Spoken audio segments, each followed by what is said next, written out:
Welcome to the concluding session of the webinar series, Reimagining the Future, People's Agenda for a Post-COVID Economy. Before we start, please join me in paying our respects to Swami Agnivesh Ji, who passed away 4 days back. Swamiji was a good friend and a fellow traveler with various people's movements in their struggles to protect rights of the people and uphold the values of the Constitution.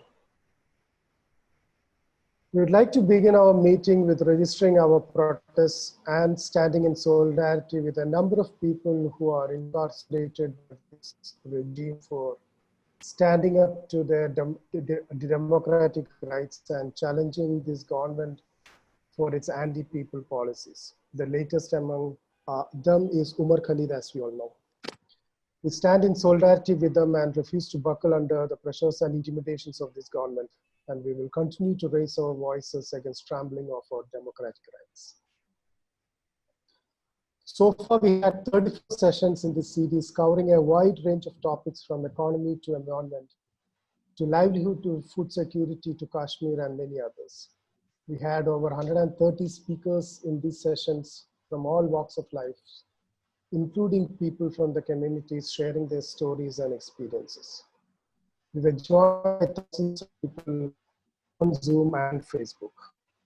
This is a limited online.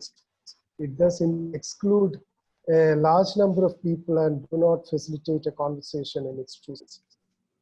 How during the lockdown, we were going to use this medium to return and limited that we had for the past many years.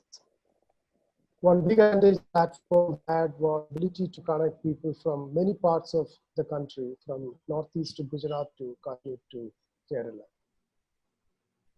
Today is a concluding session of the series, and we have an eminent panel to speak to us. Today's session is moderated by Ashish Kothari. He does not need any introduction, a scholar activist, author of many books and a good friend of a lot of civil society organizations and people's movements. She is a founder member and a key force behind Kalpavriksh and Vikalp Sangam. Unfortunately, one of the speakers, Kavita Krishnan, is unable to join us. She has been busy with the case of Umar Khalid the whole day yesterday, and since morning again, she will have to be on that, and hence she excused herself from this panel. Before handing over to Ashish, a couple of announcements. For the smooth running, all participants are on mute. If you have questions or comments, please put them in the chat box and the moderator will take it as time permits. Simultaneous Hindi and English translations are available. Please select Hindi or English in the interpretation menu, which is on the bottom right of the screen. Hindi में अनुवाद available है. आप हिंदी में अनुवाद चाहिए तो हिंदी भाषा select कर लीजिए interpretation menu. With this, over to you, Ashish. Thanks, Joe. Welcome to everybody at this, as Joe said, the concluding session of what's been a very long and very, very exciting series on reimagining the future, especially focused on economic issues. But as we all know, economic cannot be dealt with unless we also deal with political, social, cultural, ecological issues. So it's spanned quite a large range of subjects. Maybe Joe or Priya or Ashish can also put up links to the previous recordings in the chat. So anybody who wants to look at them can go and listen to them. I just want to very quickly lay out a broad context to today's discussion. And then I'm going to invite Priya to give us a summary of sort of main features of the last 30, almost 35 sessions that have been held. We all know that the broad context in which we're having this discussion is a world that's going horribly wrong in many, many different ways. Increasing authoritarianism, including using the COVID crisis as an excuse for more authoritarianism, more state surveillance, more crackdown on civil society, and so on. Increasing politics of religious hatred, imposition of singular religious views on minorities, sort of hyper nationalism or a very narrow notion of nationalism, And this, I'm not just talking about India, this is like sweeping in different parts of the world. Continued colonialism in many different ways, or neo-colonialism, both external, as in what we do to other peoples and other countries, but also internal, as for instance in India and Northeast India, Central India, Kashmir, and so on. Horribly high levels of inequality, social, economic, etc., adding on to traditional inequalities of casteism, racism, patriarchy, and so on. And on the other hand, very, very high levels of conspicuous, completely wasteful consumption by the elite, which would include some of us on this call. And of course, underlying all this, or adding to all of this, the ecological devastation that we're seeing across the globe. The signs of which are very evident, whether it's in the loss of biological diversity, or it's increasing pollution, or of course the climate crisis, and COVID itself as a very clear indicator of what happens if we mistreat the earth. But also, of course, we're seeing in this context increasing resistance. A lot of movements around the world which have been around for a long time, or new ones, and especially a lot of new youth movements which provide hope, and also burgeoning practices and visions of alternative presents and futures, where people are actually asserting their right to control their destiny, their lives, their resources, their economy, reimagine their relationships with the rest of nature, etc. So it's this second part, the resistances and the reimagination of the present and the future, both practical and visionary, that we'd like to focus on in this session. We have a group of 3 speakers who are very well suited to do this, right from hard on-ground activism and people's mobilization, to activist research, to political organization, to eloquent writing, and so on and so forth. So there's like, again, a range of skills and expertise and experience and what should I say, passions, which should help us to identify and understand what are the kinds of alternative imaginaries and practices that we can think of here. Before we get there, I should maybe, I'll introduce the 3 speakers today, and then I'm going to request Priya. So our first speaker is going to be Ashok. Ashok Chowdhury is very, very long standing trade unionist, worker with Dalit rights movements, land rights movements, forest rights movements, was very active in the framing of the Forest Rights Act. And I recall in those days very passionately bringing the fact that it's not just Adivasis, but also other non-Adivasi forest dwellers who need to be part of the law and whose rights need to be recognized. He's the General Secretary of the All India Union of Forest Working People, and also one of the founders, and I think right now the Vice President of the New Trade Union Initiative. Second speaker is Arun Kumar, who used to be a professor at the Jawaharlal Nehru University, currently is at the Institute of Social Sciences, very well known, one of India's most well-known economists, but I would say offbeat economists, because he's constantly highlighting the problems that people face with neoliberal and conventional economics.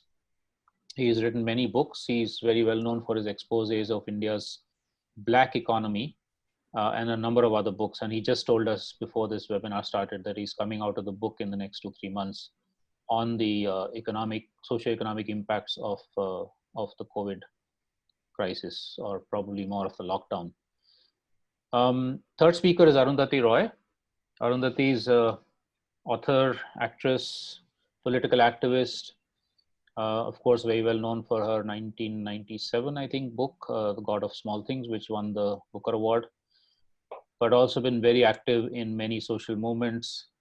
I got to know her a little bit during the Narmada movement, in which she's still active, and many other causes. And of course, a very, very sharp and again, offbeat writer on many political issues, including on imperialism, on aspects of social inequality, economic inequality, development, and so on. So we have these 3. Unfortunately, like Joe said, Kavita could not join us. That would have been a 4th really great addition, but hopefully we will hear her at some other point. Can I request Priya to, so Priya, Priyadarshini and Ashish Kadla have been the sort of focal points for organizing this entire series, along with, of course, Joe and Vijayan and others, but I would say these two are the ones who should be credited the most. So congratulations, both of you, for holding up this series for the last 3-4 months. It's amazing. It's been absolutely amazing. Priya, can I request you to give us a summary of the key points, aspects that we've come up with in these last few months? Thank you, Ashish. And before I start, I thank all of you for being here. And this is only a very brief summary of, am I audible? Yes, please go ahead. This is only a very brief summary of the reporting of the series. And as Ashish had mentioned, the series spanned around more than close to 35 sessions, and it would be almost impossible to summarize the entire thing in the given time. So what I would try to do is only cover some of the broader points and not go into the details of the proceedings and the discussions of the sessions. Kindly excuse me for that. But a full draft of the reporting would be shared with all the registered participants, speakers, and who have been here. And if you would like to have a copy, kindly write to us. Ashish would send the link where you can give your email. So when we started the series on 15th of May 2020, and by then the country was into the second month of the lockdown. And within those 2 months and from the preceding few curfews, like, it was very clear that the Indian government had not shown any seriousness to stand with the majority of the population and left them vulnerable to infection, hunger, and death.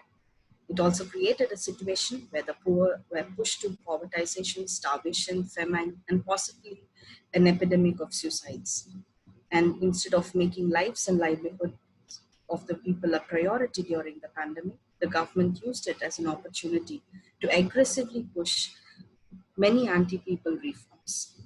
And from changing environmental laws, labor laws, introducing surveillance apps in the name of health apps, arresting activists, cancelling trains of the stranded migrants, and treating them almost like slaves. And it also was an attempt to hide and defend all those responsible for this series of industrial accidents that were happening at the time. And it all pointed that even the pandemic and the COVID era would also be furthered to benefit the interest of big corporates. And hence, some of us felt that there was a need to hold this government accountable and to force and to ensure the survival, and the solution only lies in attempts to think outside the framework of neoliberalism. And especially as young people, we have seen a generation that has been brainwashed into thinking that poor means lazy, private means efficient, and development means big projects. SEZs, roads means corridors, and infrastructure means smart cities. And it was important then to unlearn and also reimagine. And it is with these thoughts that a few of us from CFA, Pakistan India People's Forum for Peace and Democracy, Environmental Social Group, and Focus on Global South floated the idea of the series, and it received encouraging and inspiring response from a host of organizations, movements, and networks. And we soon had All India Forest Working People, BIRSA, DASM, Delhi Forum, Environist Trust, MOSM, National Alliance of People's Movements, Financial Accountability Network India, Indian Social Action Forum, Institute of Democracy and Sustainability, Jan Swasthya Abhiyan, Kalpavriksh, Let India Breathe, Mahila Association for Literacy Awareness Rights, Mines, Minerals and People, Mazdoor Kisan Shakti Sangathan, National Confederation of Officers Association, People's First, the New Trade Union Initiative, People's Resource Center, the Research Collective, Vikalp, Sangam, and Yuva, who joined us as co-organizers and helped us shape this entire series and the sessions. I would also like to take this opportunity to thank all those who helped us from behind. Friends like Shubhangi, Shivani, Raja, Kaveri, Tani, Hemalata, Shilpa, Savita, Nishan, Christy, Saswati, who helped us with the notes and documentation process, Arun, Kumar, and Joatyali, who helped in editing the recordings, Mir Jalal, who did the short video clips and handled social media along with Maju and Anuradha, and translations, even the ones that is happening today, was mainly done by Suraj and Pragya. And at different times, friends like Amit, Ashwati, Anil, Vijayan, Magati, Ganesh, Siddharth, and Robinson all pitched in together. And Bhargavi, Dilip, Kumar, who helped us in coordinating with the translators in the beginning. And Ashwati was helping us with the resources, and Kaveri and Ashish, especially for trying to put together this report, and Joe and Ashish and Anil for helping manage the Zoom. And without all of their combined efforts, this would not have been possible. So now, moving on to the series. This was an attempt to initiate conversation of a paradigm shift that would envision a more inclusive, sustainable, and equitable economy.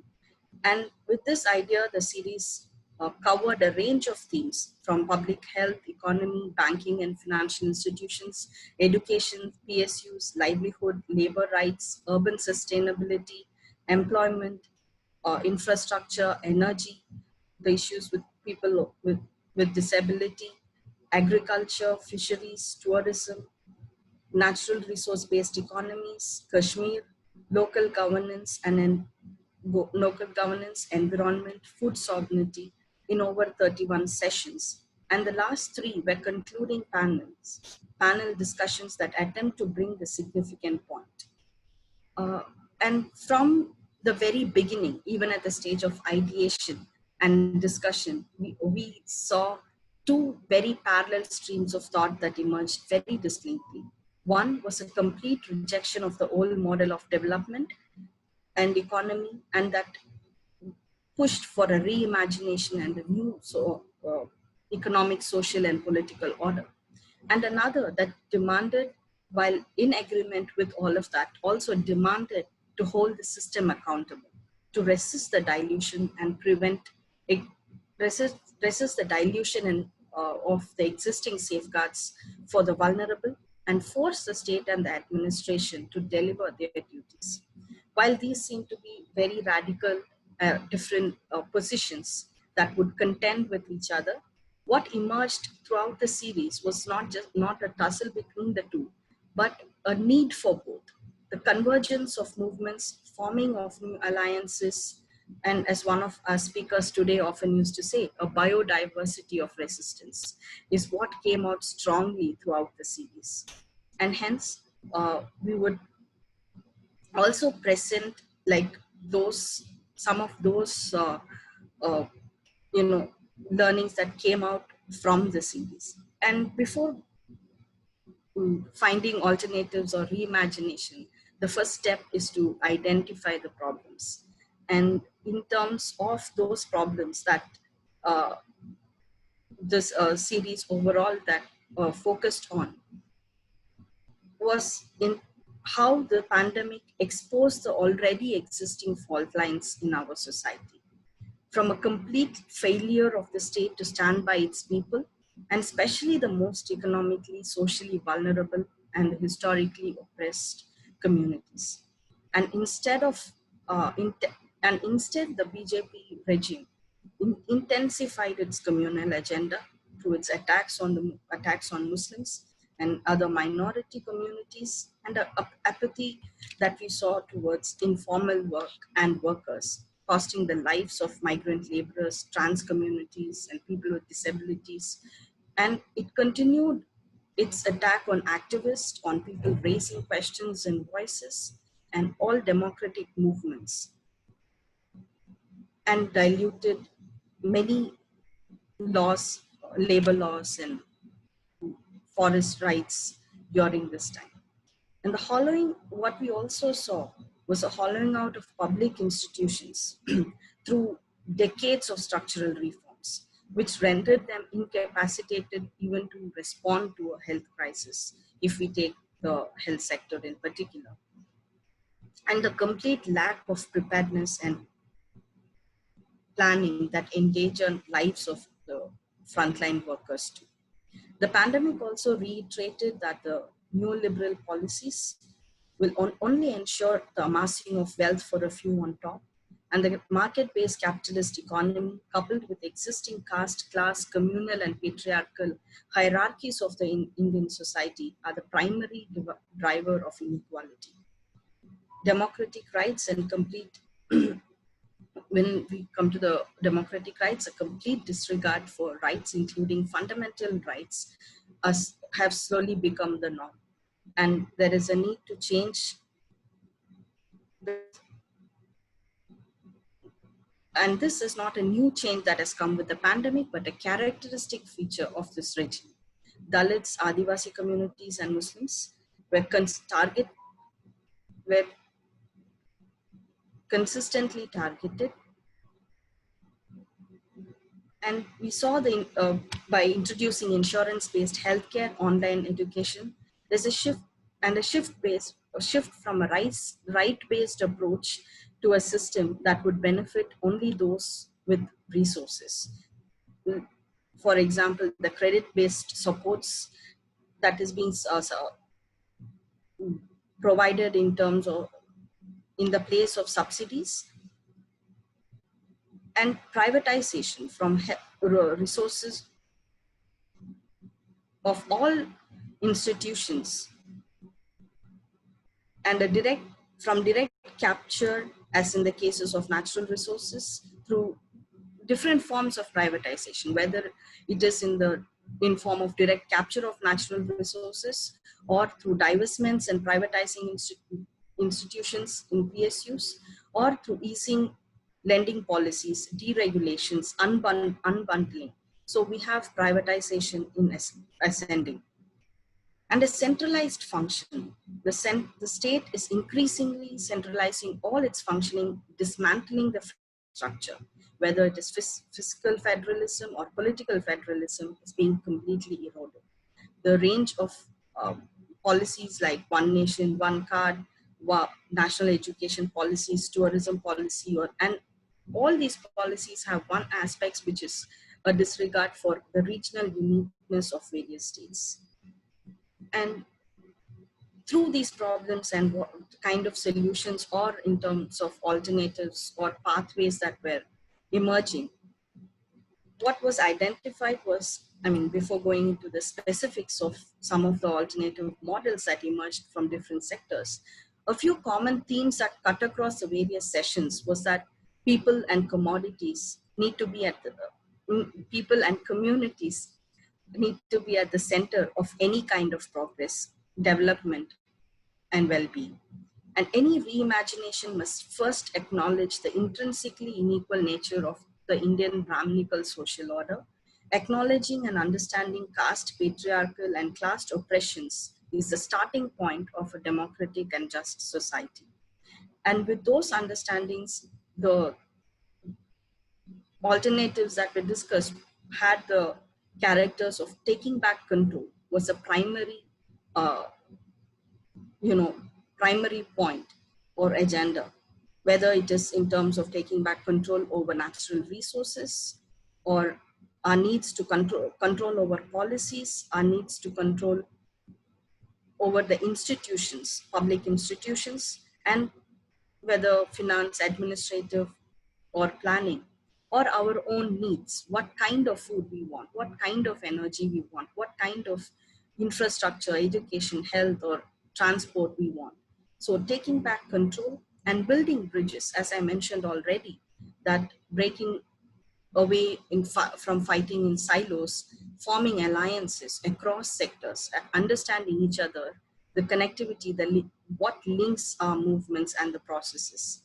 Convergence was what came out very clearly throughout the series, and holding holding the institutions accountable, reclaiming PSUs and strengthening them, ensuring social and environmental safeguard policies for investments, prevention of dilution of existing laws. At the same time, also resisting anti-people policies such as and scrapping the EIA draft 2020, withdrawing of electricity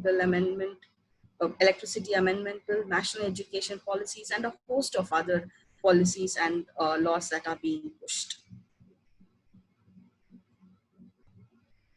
And once again, as mentioned before, there's people-centric development that would guarantee food, education, shelter, water, health, rights, living wage, social security. Strengthening of unions was something that came across in many sessions, and taking cognizance of especially the vulnerable people with disability, the historically oppressed community, LGBTQI rights, which will ensure that we move towards a secular, democratic, and just future. While there was many of models that came up that were presented by various speakers, I would only touch upon a few here. Some of one which was put forward by the Kagad Kach Patra Kashtakari Panchayat, where Lakshmi Narayanan and Purnima elaborated. They work with the Union of Waste Pickers Union, a model where a worker-owned enterprise, which is regulated by a local municipal body, and where they have evolved into now paying all their workers with checks, provide bonuses, holiday, flexible timing, and they have also invested in engaging with the users, the public, in creating awareness for how to segregate waste, and also engaging with the waste pickers.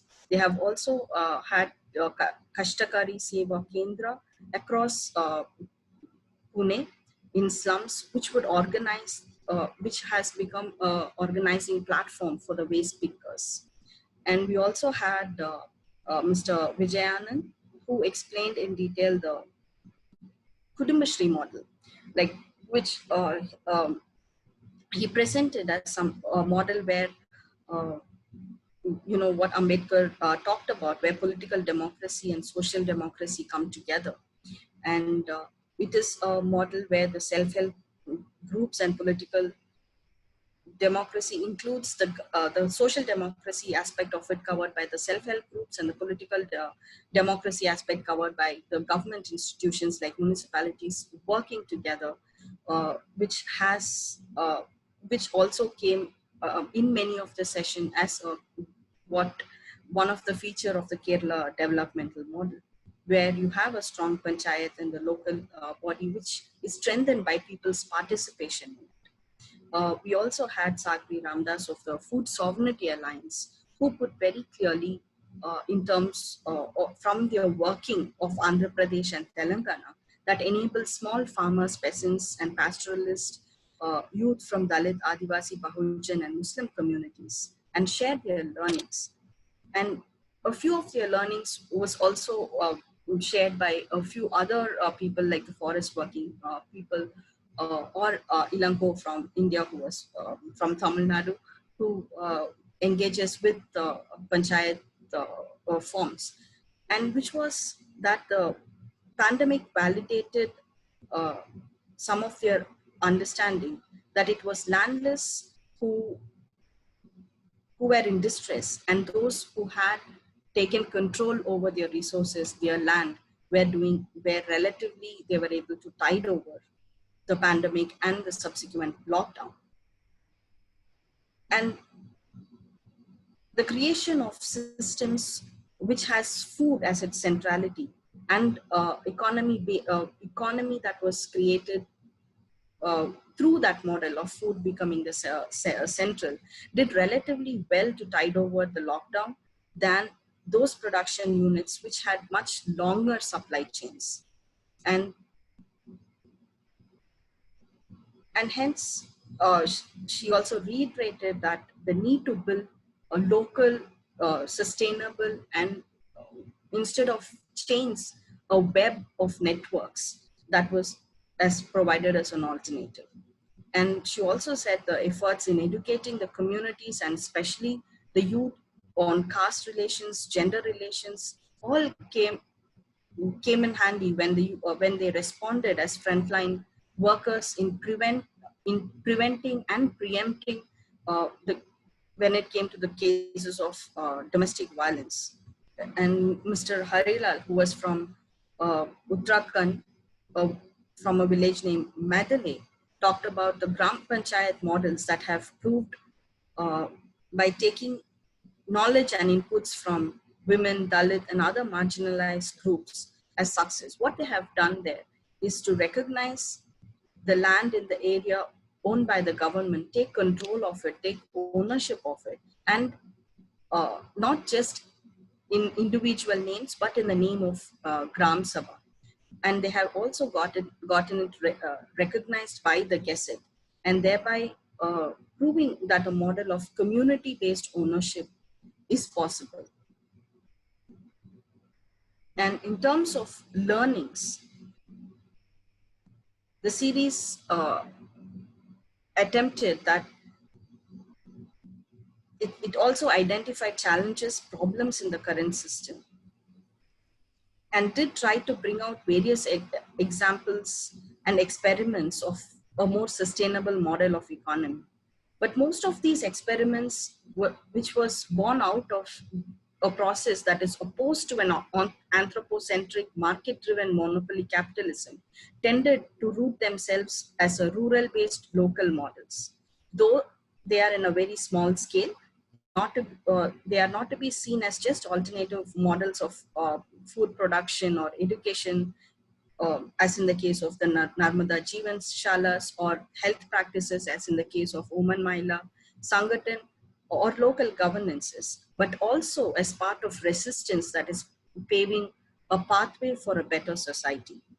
And having recognized that, the series also recognized that there are not many experiments of this nature for a large-scale production.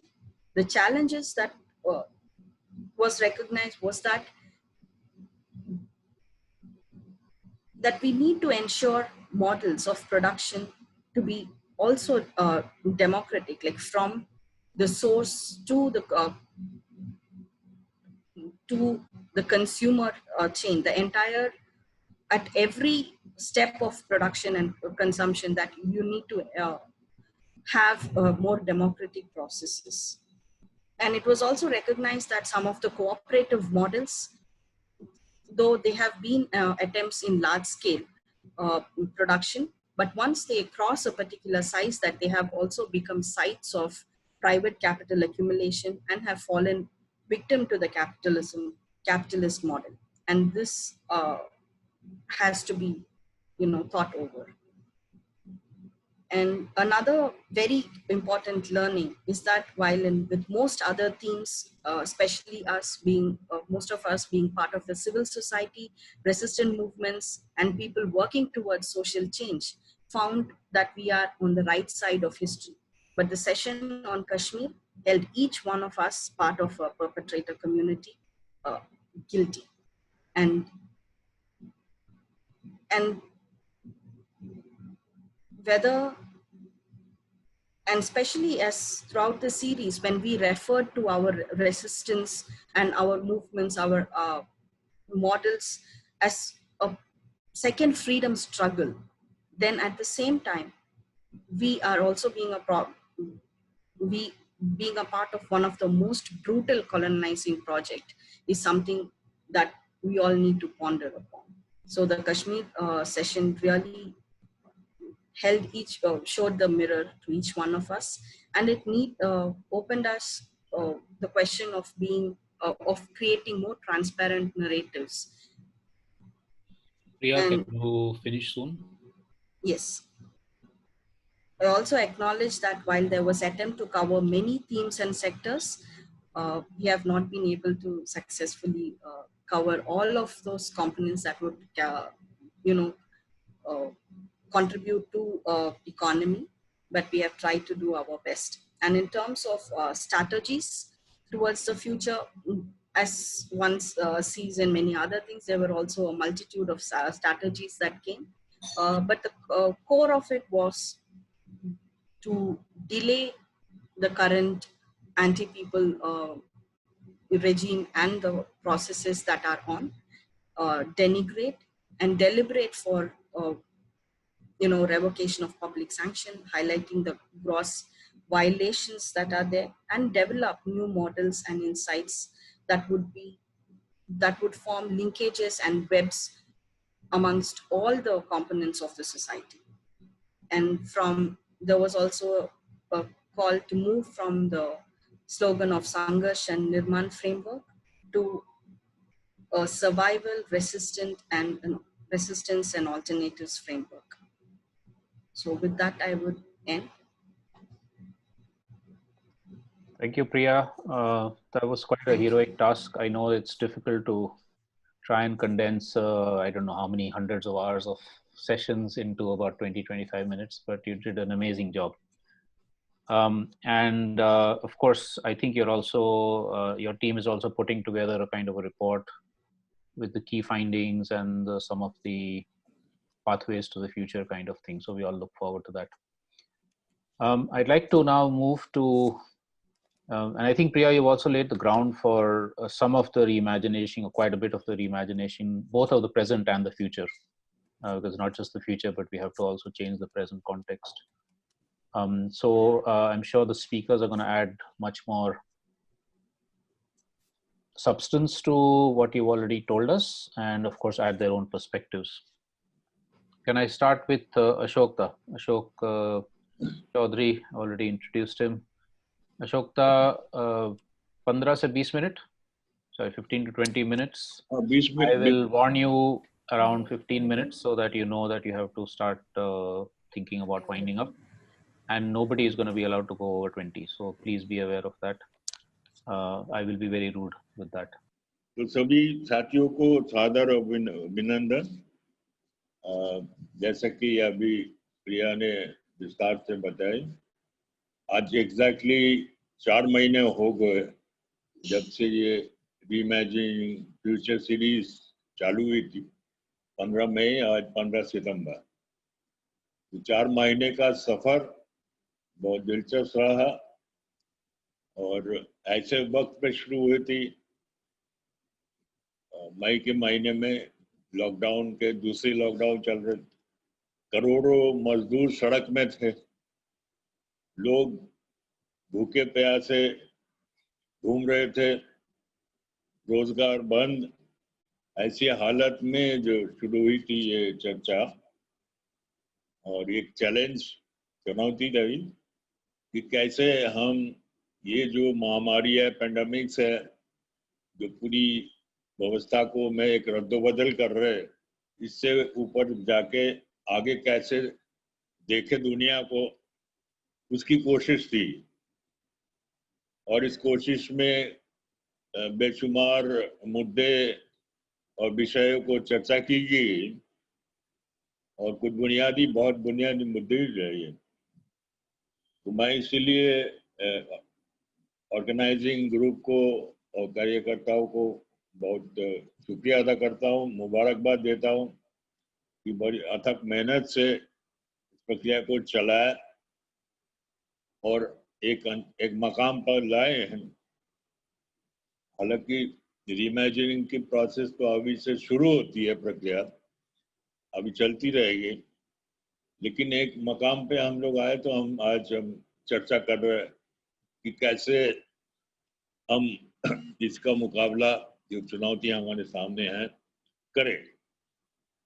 Lockdown के ज़माने में शुरू हुई तो ये बताना जरूरी है कि लॉकडाउन जो बताया गया था कि कोविड-19 से अपने को बचाने के लिए, लोगों के उससे बाहर आने के लिए, उसके मुकाबला करने के लिए तैयारी के लिए लगेंगे। लेकिन देखा जाए तो लॉकडाउन ज़्यादातर इसी काम में इस्तेमाल हुआ कि लोगों के जमहूरी हक को, जनवादी हक को दबाने के लिए, रोकने के लिए। एक तरह से प्रजातंत्र की डेमोक्रेसी के लॉकडाउन थे और सरकार बाखूबी उस सरकार का है या क्या कहें रजीम का है, इस समय को अपना कंट्रोल बनाने के लिए नियंत्रण पूरी व्यवस्था पे, सरकारी गवर्नेंस की व्यवस्था, सरकार के चलाने की व्यवस्था, उत्पादन प्रणाली की व्यवस्था, कानूनों के ऊपर सारे में अपना कंट्रोल जो है, नियंत्रण मजबूत करने में लगे और एक केंद्रीयकरण की प्रक्रिया बहुत मजबूती से चली, जो 6 साल से पहले से शुरू हुई थी, वो एक जगह पे आई है। आज हम जो इमेजिन की बात कर रहे हैं, तो ये समझ लेना जरूरी है हम लोग कहाँ खड़े हैं, वहां से हम लोग बात को आगे देखें। और मैं कोशिश करता हूँ हमारी जितनी भी थोड़ी बहुत जानकारी समझदारी है उसके आधार पर आपके सामने रखने की कोशिश करता हूँ, उल्टा सीधा जो भी आप लोग कबूल फरमाएं। आज हमको इस स्थिति में खड़े हैं कि ये बताया गया हुकूमत से कि हम एक नए भारत में जी रहे हैं, हम एक नए भारत में आ गए। 5 अगस्त से एक नया भारत का निर्माण शुरू हो गया और 500 साल से हम लोग गुलाम रहे हैं और एक मंदिर की स्थापना के अवसर पर यह बताया गया कि हम 500 साल से गुलाम रहे और अब हमको आज़ादी मिल रही, यानी कि हम उस दौर में ले जा रहे हैं, हम वहां जा रहे हैं जिस दौर में कोई प्रजातंत्र की, गणतंत्र की कल्पना नहीं थी, ना बात थी। राजशाही थी, जमींदारी थी, बादशाही थी, और आज हमको ये बताया जा रहा है कि हम वहां से मुक्ति मिल रहे। ये दरअसल और एक मंदिर के बहाने के, धर्म के बहाने में ये एक प्रोजेक्ट है, हिंदुत्व का प्रोजेक्ट है, जो मूल रूप से राजनीतिक प्रोजेक्ट है। और इस समय हम लोग पिछले 6 साल से एक हिंदुत्ववादी शक्ति आरएसएस की सरकार में जी रहे। हालांकि ये निर्वाचित सरकार है, लेकिन बुनियादी रूप से ये आरएसएस की सरकार है और इसकी जो मुख्य सेनापति जनरल मोदी, वो इसको संचालन कर रहे हैं। कहने के लिए प्रधानमंत्री है, कहने के लिए कैबिनेट है सब, लेकिन ये एक जनरल की स्टाइल में गवर्नमेंट सरकार चल रही है। और इस नए भारत के आधार को समझ के हुए हमें आगे चलना होगा। हमको समझना होगा नया भारत का फंडा क्या है, क्यों आ रहा है और कैसे आ रहा है, और उसके ऊपर और भी साथी लोग बोलेंगे, लेकिन मैं संक्षेप में ये रखना चाहूंगा कि हमको ये समझाने की कोशिश की जा रही है। और 100 वर्षों से ये लोग आरएसएस कोशिश करते रहे और पिछले 70 साल आजादी के बाद तो पूरे लगे हैं इसमें, और इसमें वो कामयाब हो गए। कि ये समझाने के लिए जो हमारे पूरे इतिहास है, कॉलोनियलिज्म से लड़ने के, उपनिवेशवाद के लड़ने से जो संघर्ष है, जिसके अंदर बहुत सारे मुद्दे आए, बहुत सारे विचार आए, और जब भारत स्वतंत्र हुए तो उन विचारों के बीच तकरार भी थे, चर्चा भी थे, उस तकरार से, उस संघर्ष से हम लोग आगे बढ़ते गए। और एक नया भारत की निर्माण का जो बात इमेजिनेशन के साथ जरूरी है कि भारत स्वतंत्र तो हुए थे, लेकिन स्वतंत्र आंदोलन के जो बहुत सारे मुद्दे थे, और खास करके जो हमारे श्रम शक्ति थे, उत्पादक शक्ति थे, उनकी मुक्ति नहीं हुई थी पूरी तरह।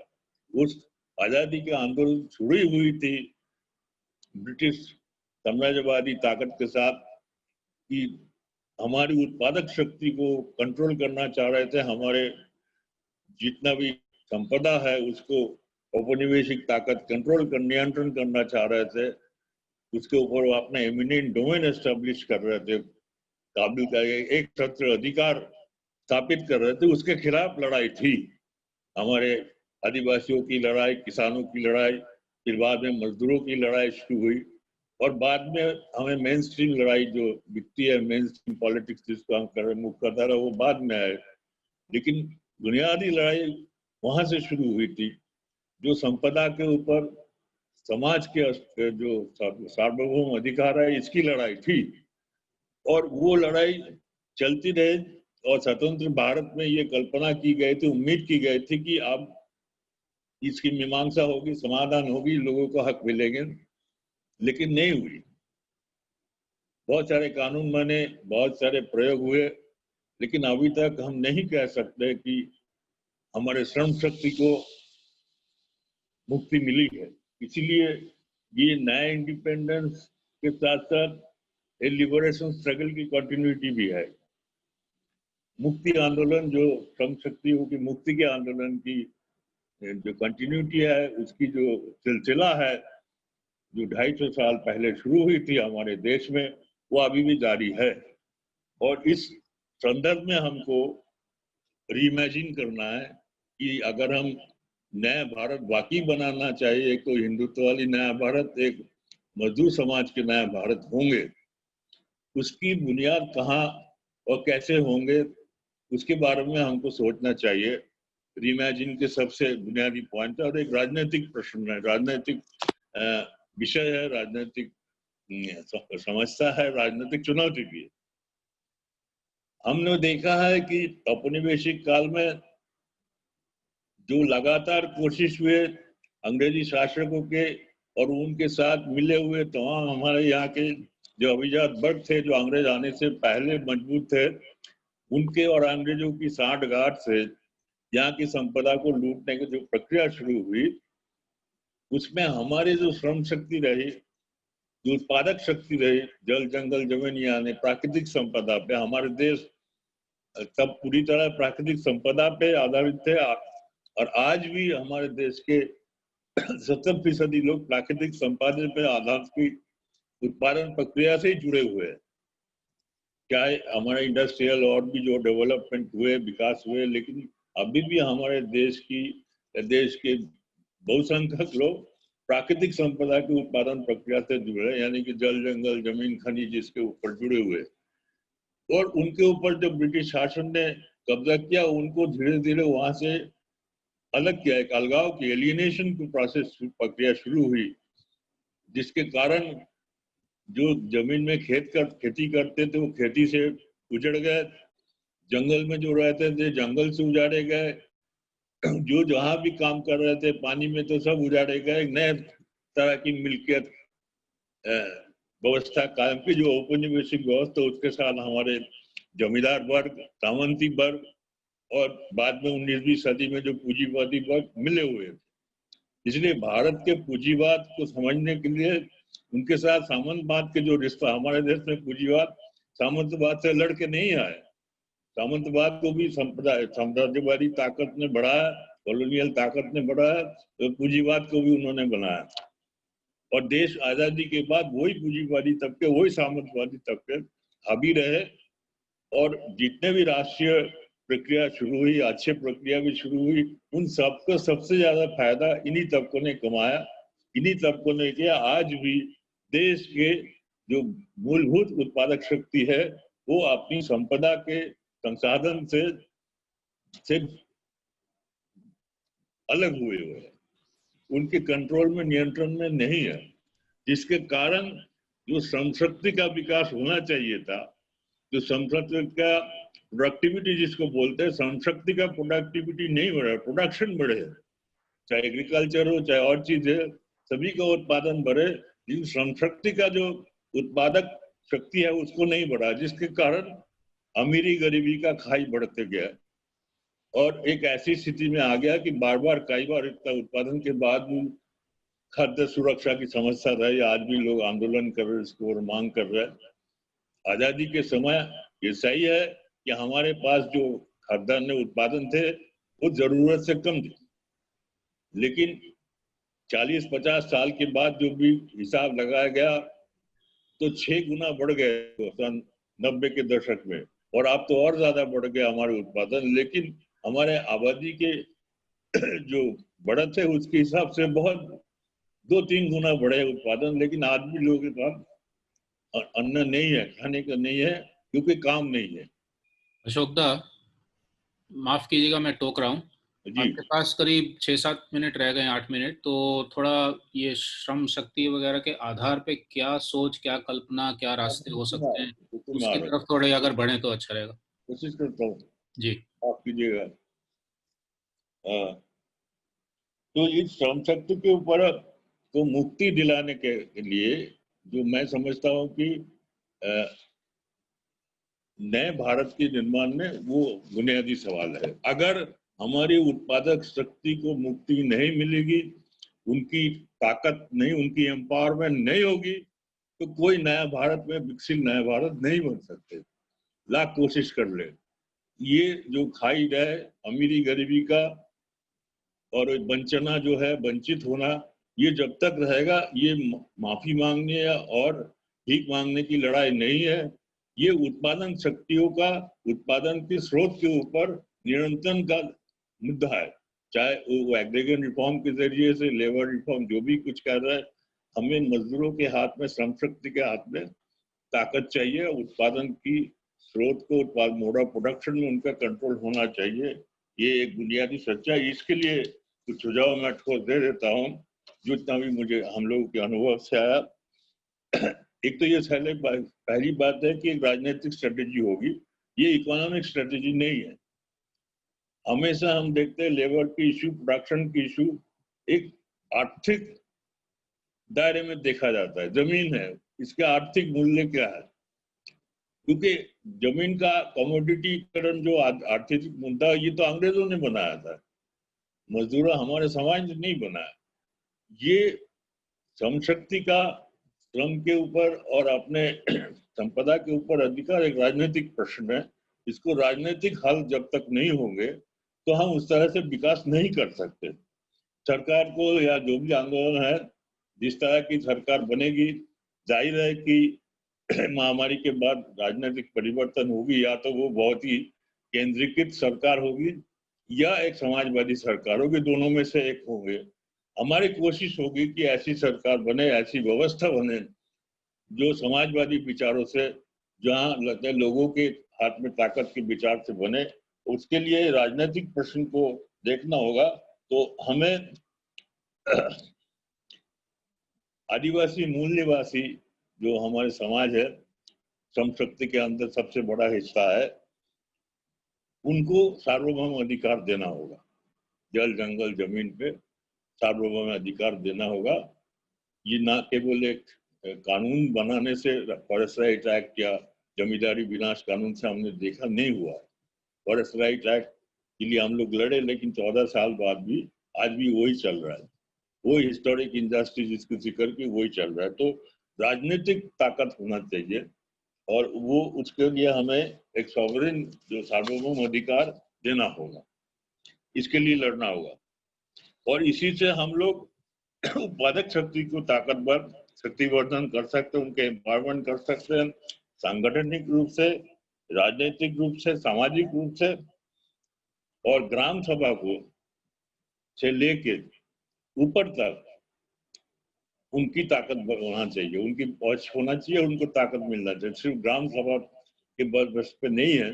मैं पंचायत शब्द इस्तेमाल नहीं कर रहा हूँ, मैं ग्राम सभा बोल रहा हूँ।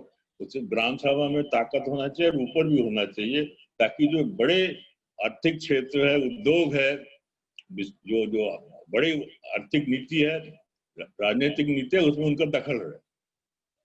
और इसीलिए ये लाजमी है, ये करने के लिए हमको कहीं एग्रीगेट फॉर्म में भूमि सुधार को नए तरीके से सोचना पड़ेगा, करना पड़ेगा। और जो पुराने नारे थे आजादी के, जमीन उसका है, जो होता है उसमें जाना होगा। और जितना हमारे श्रम शक्ति है, खास करके असंगठित क्षेत्र में और संगठित क्षेत्र में भी आज बहुत बड़ी समस्या है। 60 साल तक वो लोग बहुत ताकतवर रहे, आज उनके हालत भी खराब हो रहा है। असंगठित और संगठित दोनों को, दोनों श्रम शक्ति को आगे बढ़ाने के लिए, उनको आजाद करने के लिए एक व्यापक आंदोलन और एक व्यापक समझ की जरूरत है, जो हमारे नेचुरल रिसोर्स के, प्राकृतिक संपदा के लड़ाई है श्रमजीवियों के, उनके साथ तालमेल बनाने का, उसको जोड़ के देखना होगा। एक राजनीतिक आर्थिक संबंध और उसके साथ सोशल कल्चरल एक संपर्क सांस्कृतिक सामाजिक संपर्क कैसे बने। हमारे देश में बहुत विभेद है इस मामले में। एक पब्लिक सेक्टर के वर्कर मजदूर और गांव के मजदूर में सांस्कृतिक सामाजिक तालमेल नहीं है, इसकी तरफ हमको ध्यान देना होगा। और जो भी प्राकृतिक जो भी इंडस्ट्रियल हुए हैं और ज्यादातर हमारे देश में जो इंडस्ट्री का उद्योग का विकास हुआ वो पब्लिक सेक्टर में हुए हैं। प्राइवेट सेक्टर उसका फायदा जरूर ज्यादा कमाया, लेकिन उनकी भी संपत्ति 47 से मुकाबले में बहुत ज्यादा हुआ। उसमें पब्लिक सेक्टर की बड़ी बड़ी भूमिका है। और पब्लिक सेक्टर को जो मुहिम चल रही देश में, पब्लिक सेक्टर वर्कर्स को एक राष्ट्रीय मुद्दा बनना चाहिए कि पब्लिक सेक्टर को मजबूत करना और पूरा उद्योग व्यवस्था को पब्लिक सेक्टर में लाने की जरूरत है। निजीकरण के खिलाफ और जो भी नई निजीकरण भी है उसको कोशिश करना चाहिए प्रक्रिया में, एक झटके में नहीं कि सारे राष्ट्रीयकरण का मामला सिर्फ स्टेट ओन्ड नहीं है। अभी जो हम लोग देखे हैं ये सरकार द्वारा मिल्कियत में राष्ट्रीयकरण में समाज के मजदूर वर्ग के और समाज के निरंतर होना चाहिए, उनकी व्यू होना, उनकी कोई भागीदारी नहीं रही। अलबत्ता 75 में इमरजेंसी के दरमियान इंदिरा गांधी ने ये नारे जरूर दिया था, लेबर पार्टिसिपेशन इन मैनेजमेंट, लेकिन वो नारा ही थे, जुमला ही था। मैं ये कहना चाहूँ कि जो एक देश में एक डेंजर खतरा दिख रहा है जिसको ओलिगार्की बोले जाते हैं, मतलब पूंजीपतियों में भी कुछ खास लोगों की बपौती चल रही है और इसको खत्म करना जरूरी।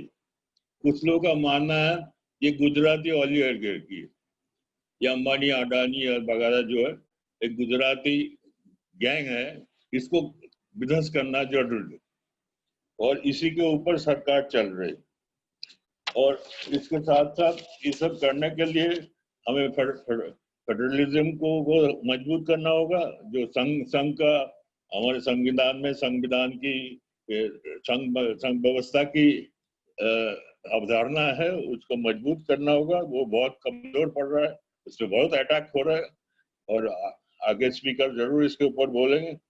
और हमारे जो प्राकृतिक संपदा की रक्षण है उसको बचाए रखने का जो हमारे अंदाज है या जो योजना है वो दक्षिण एशिया स्तर पे निकाल, क्योंकि बॉर्डर जंगल जमीन का कोई जियोग्राफी पॉलिटिकल मैप से नहीं हो, वो जुड़े हुए हैं। उन सबको लेके हमको चलना होगा और एक जिम्मेदारी है। और इसके लिए फाइनली मैं ये कहना चाहूँ कि अलायंस जो एक मोर्चा बनाने की जरूरत है।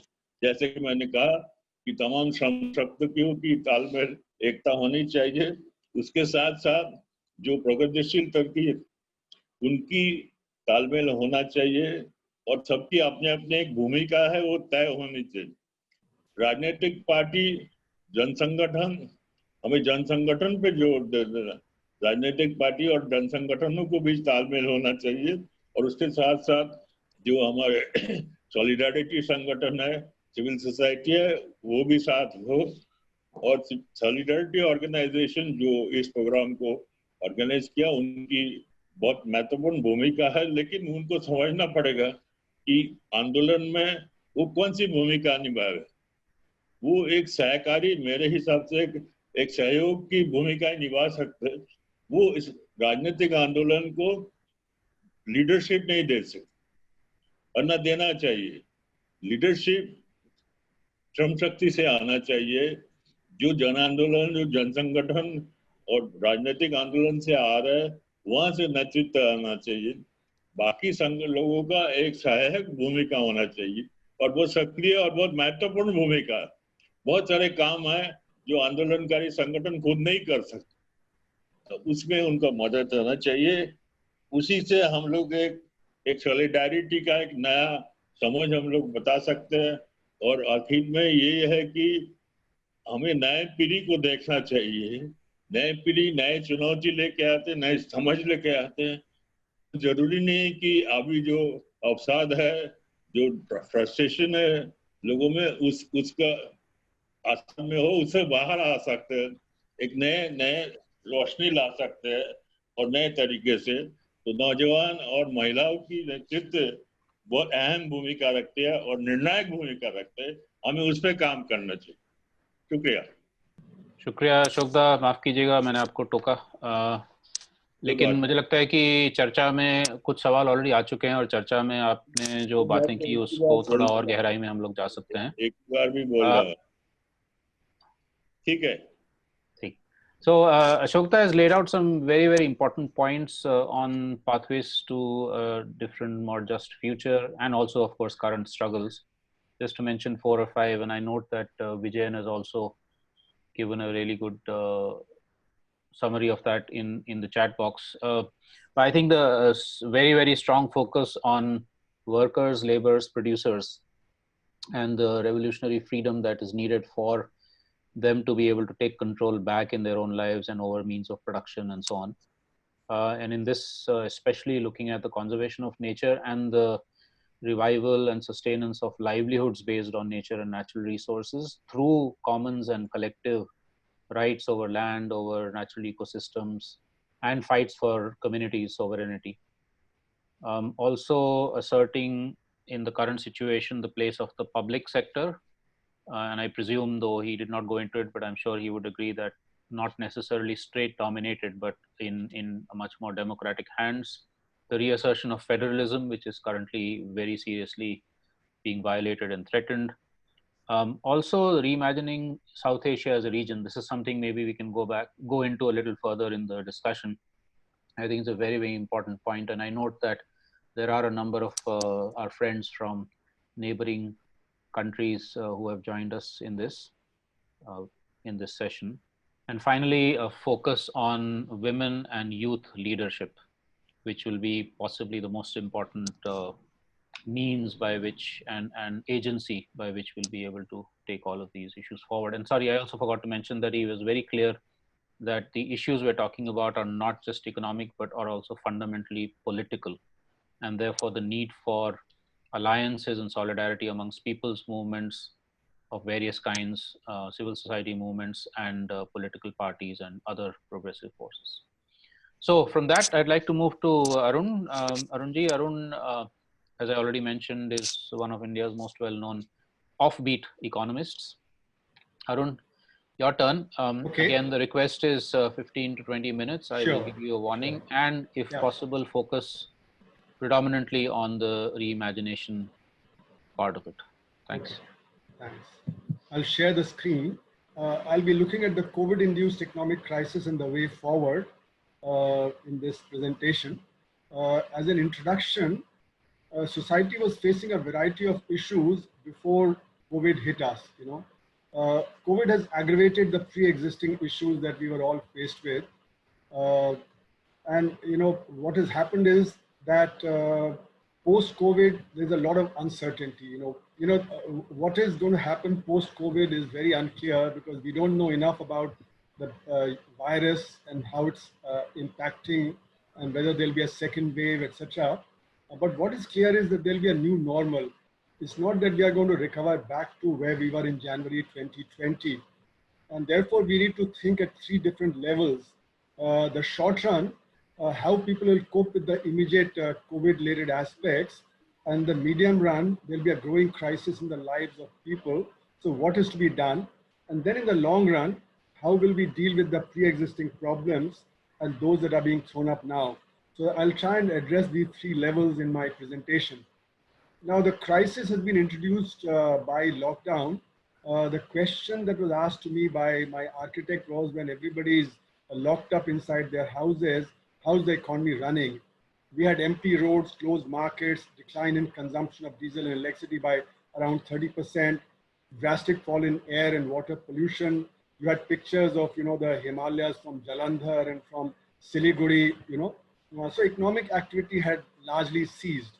But for the production of a few essential items, everything else had come to a stop. Now, let's consider what the impact of this was on people before we move forward. Now, the situation was that nothing like this was ever faced globally in the last 100 years. So I argue that the situation is worse than the World War or during the global financial crisis of 2007-9. during a war, there's no unemployment and demand remains full. Only production is reoriented to war production. But we saw that in the US, in 12 weeks, there were 44 million people who filed for, unemployment support. And in India, even though CMI is said 122 million people lost work, but my estimate is that that does not include a lot of people who migrated. That does not include a large number of the unorganized sector. So my estimate is 200 million people lost work. And I make a distinction between employment and work. Many people who are still in employment, but were not working, like a factory which had closed down, the workers were in employment, but not working. So I had a piece in the Wire on this, that how we need to distinguish between employment and work in the situation of lockdown. So in India, roughly 200 million people who lost work, lost incomes. And if you assume 4 people per family, that means roughly 800 million people probably slip below the poverty line. So that's a huge crisis that was there for roughly 70% of the population. Now, the global financial crisis was a usual business cycle where demand is the problem. But what has happened with lockdown is that demand fell drastically and supply froze. This kind of a combination of demand and supply both getting affected has not been seen earlier. And that's why it's a new situation and the economists are scratching their heads as to how to deal with it. Now, the thing that's new about the, this lockdown and the modern day economy is that we are unlike Robinson Crusoe, who was marooned on an island and had to do everything. Today there's extreme specialization. We almost produce nothing. If everything shuts down, we can't even produce a spoon at home. So in a lockdown, people cannot go to places of work and production halts. The second thing is that production is concentrated in some pockets and from there it's supplied everywhere else. So when supply freezes, this kind of production is difficult to carry on and supply of production becomes very difficult. And also because of concentration of production, it requires finance, trade and transportation, and there are global supply chains. So even big nations are no more self-sufficient. And what it also requires a lot of working capital. And when working capital is required, there's a cost. Even if you're not producing, costs increase. And that's why businesses begin to fail. Now there's a big impact on the unorganized sector because unorganized sector is where, people have very little, incomes. They have no savings. And as soon as their incomes stop, their consumption drastically falls. And when that happens, they are forced to, starve. And therefore, this uneven development that has taken place in India, where a large number of people are living in uncivilized conditions, they were forced to migrate in very difficult circumstances. You saw pictures of people walking down, willing to walk 1,000 kilometers with, children in tow and luggage on their heads, The second thing that happened apart from migration was that the cottage sector, producers exhausted their savings. They typically have very little working capital. And what happens is that, they use the same working capital as part of their consumption. So a ready patriwala would sell a little bit of fruits and vegetables, and that would also be used as, earning for consumption. So within a week or so, their working capital goes, and therefore they are not able to restart production later on. The same is the case with self-employed traders and barbers, etc., who exhaust their working capital. As a result, of this lockdown, there'd be a large-scale business failure. All India Manufacturers Organization had come out with a figure that 30% of the businesses will fail because of the shortage of working capital. And similarly, the Traders Association, they suggested that 30% small traders would also fail as a result of this. The next thing that happens is that highly leveraged firms also begin to fail. Highly leveraged firms are those firms which have a lot of borrowing compared to their equity capital. So therefore, they have a high burden of interest payment. And when that happens, they begin to fail because they're not able to pay interest.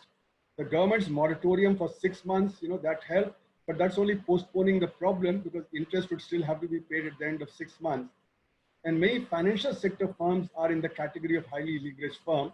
That's what we saw during the Lehman crisis, that, one after the other, the firms failed because they're interlinked. A borrows from B, B borrows from C, and if A doesn't pay B, B cannot pay C, and therefore, there's a failure one after the other. So moratorium has helped to prevent that from happening, but it's only postponing the day of reckoning.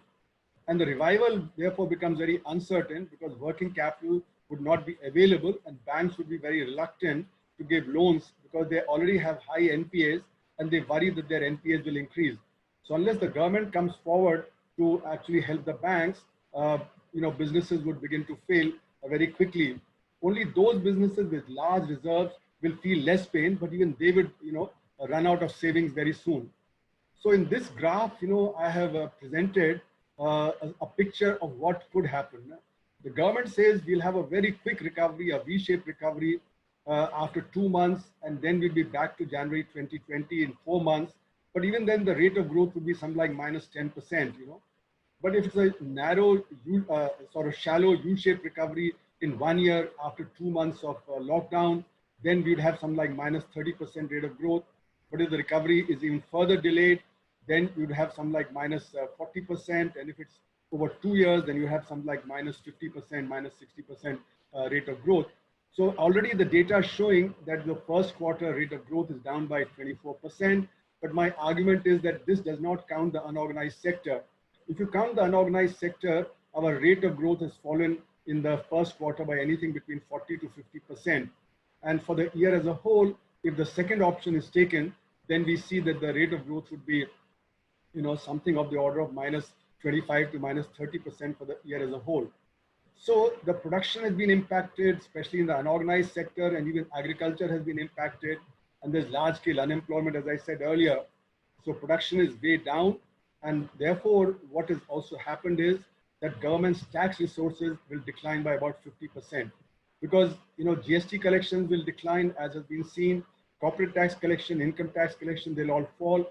And therefore, already the fiscal deficit is running at roughly 30% of GDP.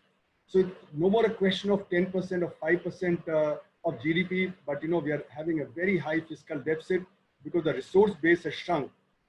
What some of the analysts are making a mistake is they're still calculating on 204 lakh crore, whereas if there's a decline of 30%, the GDP will be down to 140 lakh crores, and therefore the fiscal deficit as a share of GDP will be very high. And as I said, because of the large-scale failure of businesses, there'll be a very slow recovery and there'll be persisting problem. So the resources that are with the government will be enough only for a survival package and for nothing else. And this survival package must include the 80 crore poor, the unorganized sector, the agriculture, and such like sectors. Now let's go to the medium term and see what the new normal would be. Employment generation was already weak before the pandemic hit us in February, March. Already, the CMIE data showed that we were at a record level of unemployment, and that has increased dramatically. And that's going to continue for quite a while because, the industry is trying to automate. There's a lot more of internet-based services like e-commerce, e-banking, telemedicine, distance learning, etc., which are going to result in a further decrease in employment in the economy.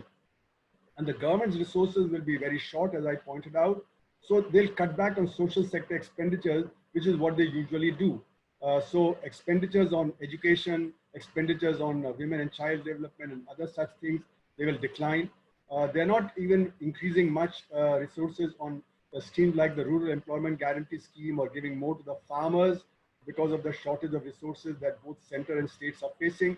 Some of the states are saying they're not even in a position to pay salaries or DA, etc.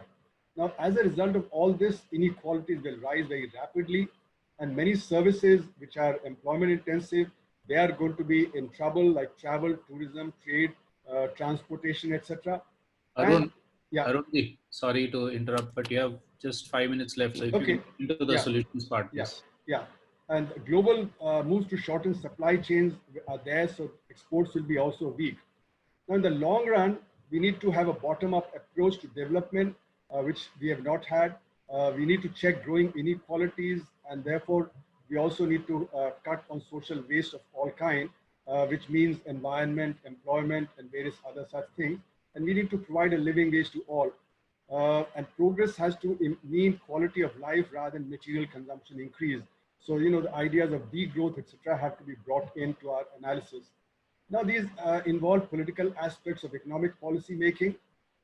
We need to show that the desirable is feasible. We can list a large number of things, but politically, we have to show that what we are suggesting is feasible and that we are not just talking in the air.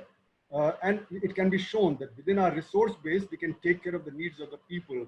It's the luxury consumption and the waste of the well-off sections that is where the shortage of resources comes from.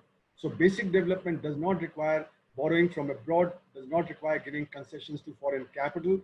And we need to keep employment in the unorganized sector as our focus instead of simply investment as the focus of policy making. All this requires social control over technology and markets for appropriate development. And we need heavy investment in social infrastructure like education, health, and other such things. So the political aspects, if I continue further, there's a large black economy in the country, roughly 60% of GDP, which means we are missing out 24% tax GDP ratio. The current tax GDP ratio is only 16%, and that would also cut down massive waste that takes place in the economy. So reform of taxation is very essential at this point of time. We need to shift to direct taxes, which are 5.5% of the GDP, and away from indirect taxes, which are roughly 10.5% of GDP. So this is a very important thing, even to take care of inequalities and to take care of inflation, etc.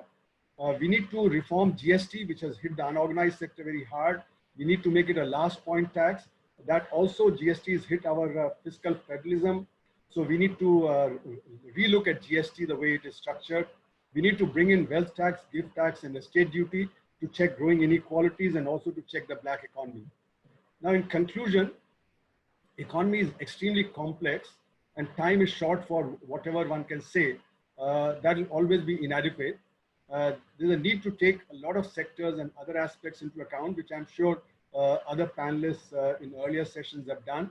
But what we also need is that we need a holistic view of the situation. Otherwise, there'll be contradiction amongst different policies that are there.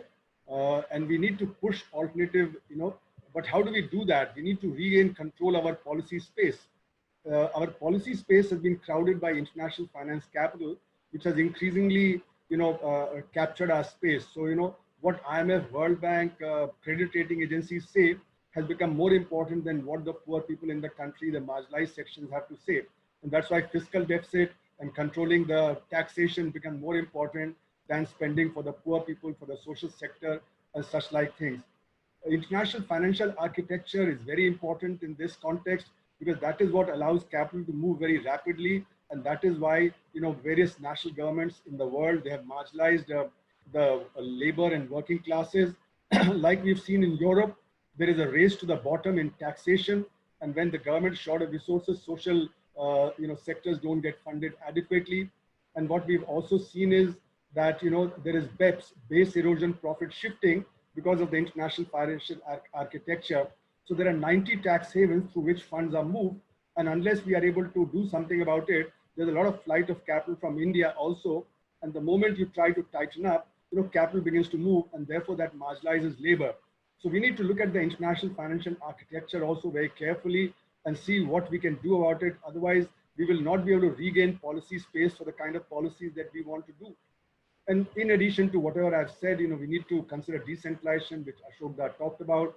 We need to worry about banking and finance because that has become a source of marginalization of the poor. In fact, the poorer states like Bihar lose half their savings to the banking and finance system. So A, Bihar is poor. B, the investment doesn't take place in Bihar, whatever savings there are, it goes to Delhi, Bombay, etc. So Bihar has a credit deposit ratio, which is half the all India average and 1/4 of that of Bombay and Delhi. So funds move out, and therefore the poor states become more poor, the marginalized become more marginal. We also need to worry about the nature of foreign trade, the internal trade, agriculture, and so on. Thank you for your patience. Thanks, Arun, for that. I'm sorry to have to rush you, but yeah. So again, maybe just 2 or 3 or 4 crucial points that I think Arun has brought up. The need for bottom-up process or approach to development, which means that people on the ground, communities, workers, etc., are the ones who should be determining the directions we take. The need to focus on basic needs first and foremost, and actually move away from the kind of consumption patterns of consumerism that especially the rich and the elite are showing in India and elsewhere. employment and livelihoods as the most important focus of any kind of economic development process, social and democratic control over technologies, means of production, and so on. And very crucial, and this is something Arun is very strong on, reforming the tax system, the banking and the financial systems, both within the country and globally, again, to be able to focus much more on this kind of a bottom-up approach on employment, on labor, and so on, and supporting demands for decentralized control that Ashok had spoken about. So that's some of the crucial points I got. There were many more, and I think we can come back to some of them in the discussion. I'd like to move now to Arundhati. Arundhati, if you can, please go ahead. One of the words of Arundhati's that's been quoted quite a lot across the world in the pandemic period is how this is a portal. So if you can show us, Arundhati, what this portal is and how we can see beyond and where do we go, that'll be great. Over to you. Thank you, Ashish. I was actually asked quite recently to come on this panel, so I don't have a prepared presentation.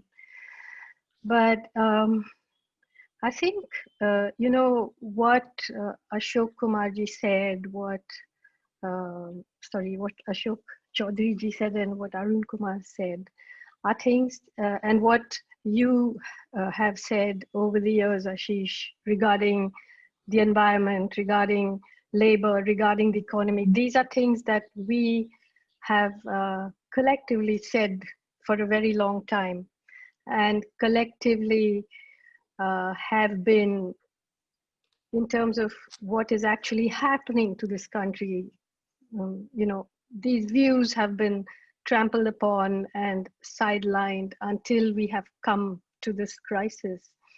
So I think one of the things about saying that the pandemic is a portal, I said it at a time when the crisis was so obvious in terms of the lockdown, in terms of the fact that the lockdown, particularly in India, worked like a chemical experiment where the hidden injustices were suddenly brought to the surface, and we had the kind of migration of working class people larger than the migration during partition, which was considered the largest migration of populations in history.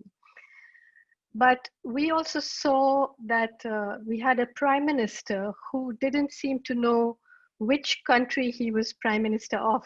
The imagination of coming out and saying, come into your balconies and bang your pots and pans, suggested that he thought he was the prime minister of Spain or some other European country. And it led me to believe how, I'm speaking as a writer, how the imagination of, the cultural imagination of the mainstream, whether it's of cinema, whether it's of literature, whether it is what you see in the media, the poor have been excised from there. We who have been involved with people's movements have kept it alive in our discourse, but that discourse has been completely marginalized over the years. So I think when we think of the pandemic as a portal and reimagining the future, we really have to first understand what kind of situation we are in the present. And that present is today, I think, a rupture from the present that we have thought of ourselves as a democracy, because we are a country where I would call us a one-party democracy now, which is an oxymoron, because you have a situation where we all talked about dissent being criminalized, but today, let's look at all that has been criminalized. The opposition itself, the parliamentary opposition itself has been criminalized. The campaigns for elections are not in order to win an election, but to decimate the opposition, whatever that opposition may be, and put into its place an opposition that serves the ruling party.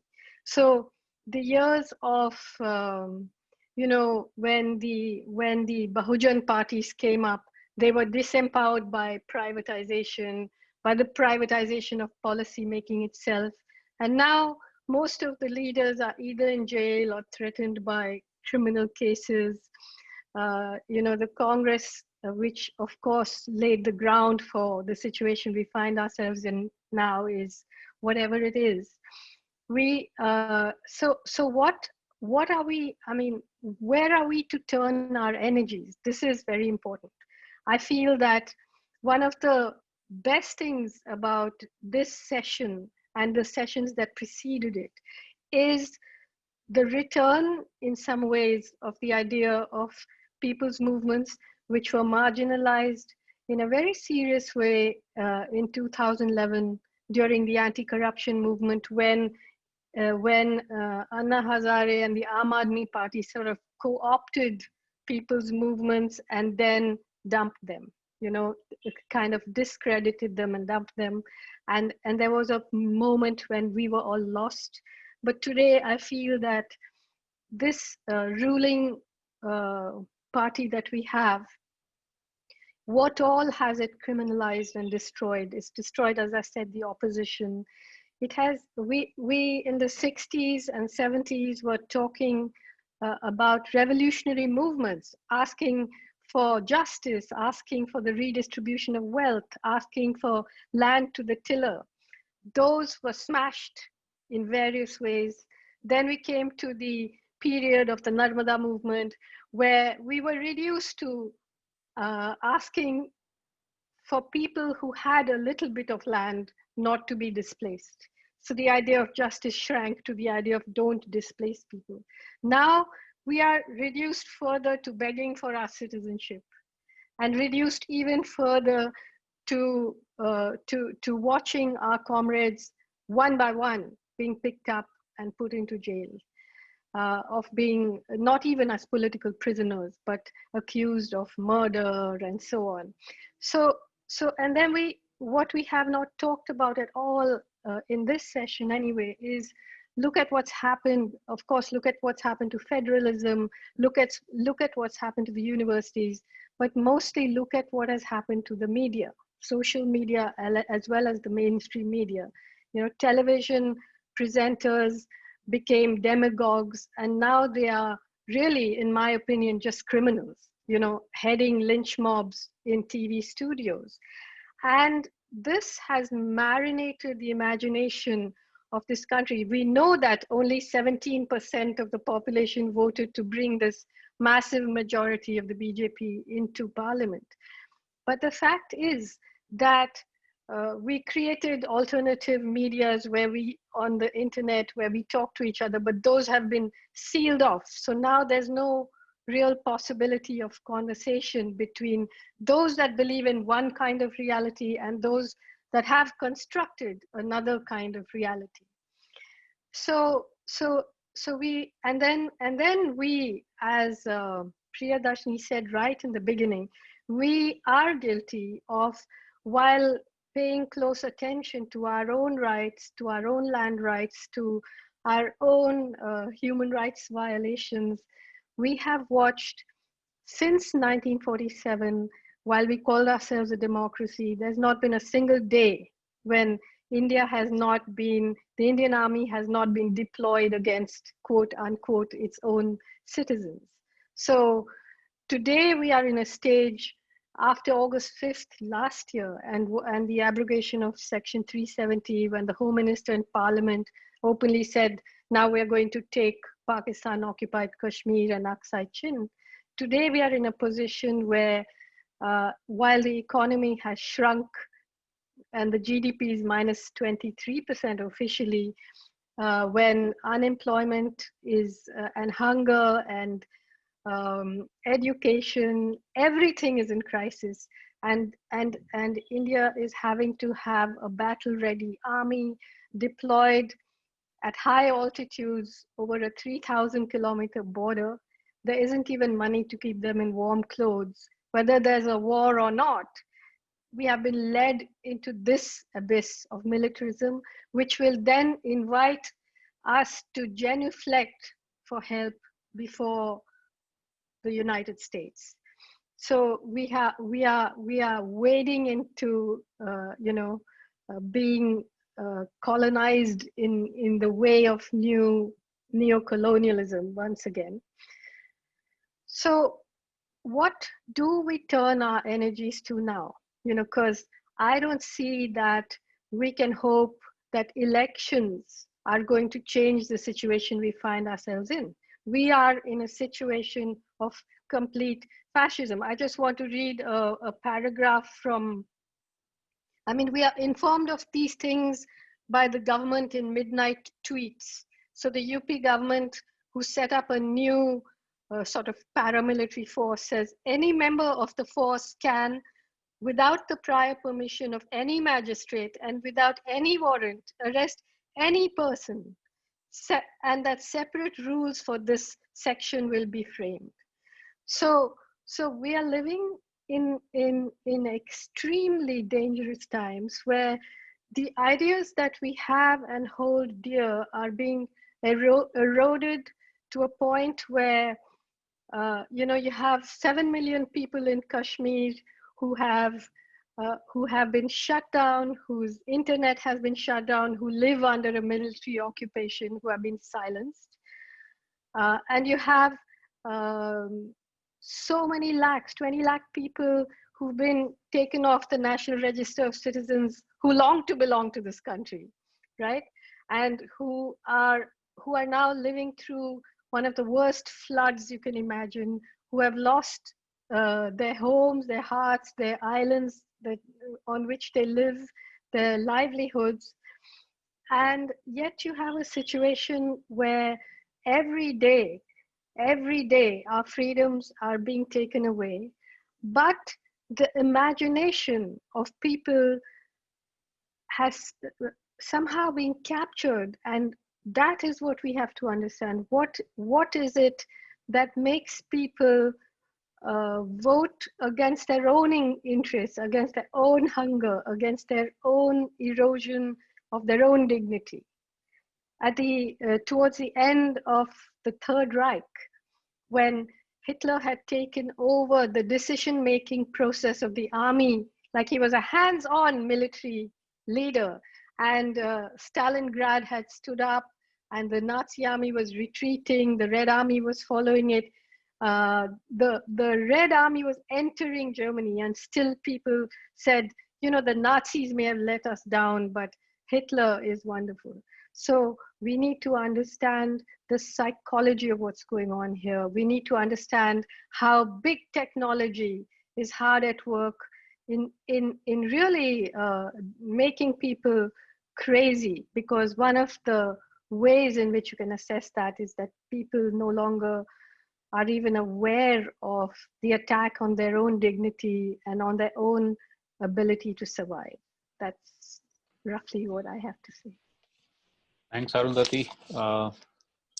Thanks a lot, Arundhati. That was powerful. I think especially the focus you brought back on on culture and people's imagination, and how, in a way, many of us, or most of us, or all of us, have been captured and co-opted in one way or the other. I'll give you just a little example, which is that if you look at even mainstream Bollywood cinema of the 70s, 80s, the main characters were all workers fighting for their rights, unions, even poverty had a dignity there. And now in the age of these mall cinemas where the tickets cost so much, poverty doesn't exist in India. Every film is just shot in Thailand or Sweden or something. And the only place where poverty exists in NGO brochures, right? But it has been erased from literature, from poetry, from cinema. And therefore, when the Prime Minister stood up, we have a government which has the cunning to win elections, to play caste against caste, community against community, but not the intelligence to run this country. It's a collective amnesia of sorts.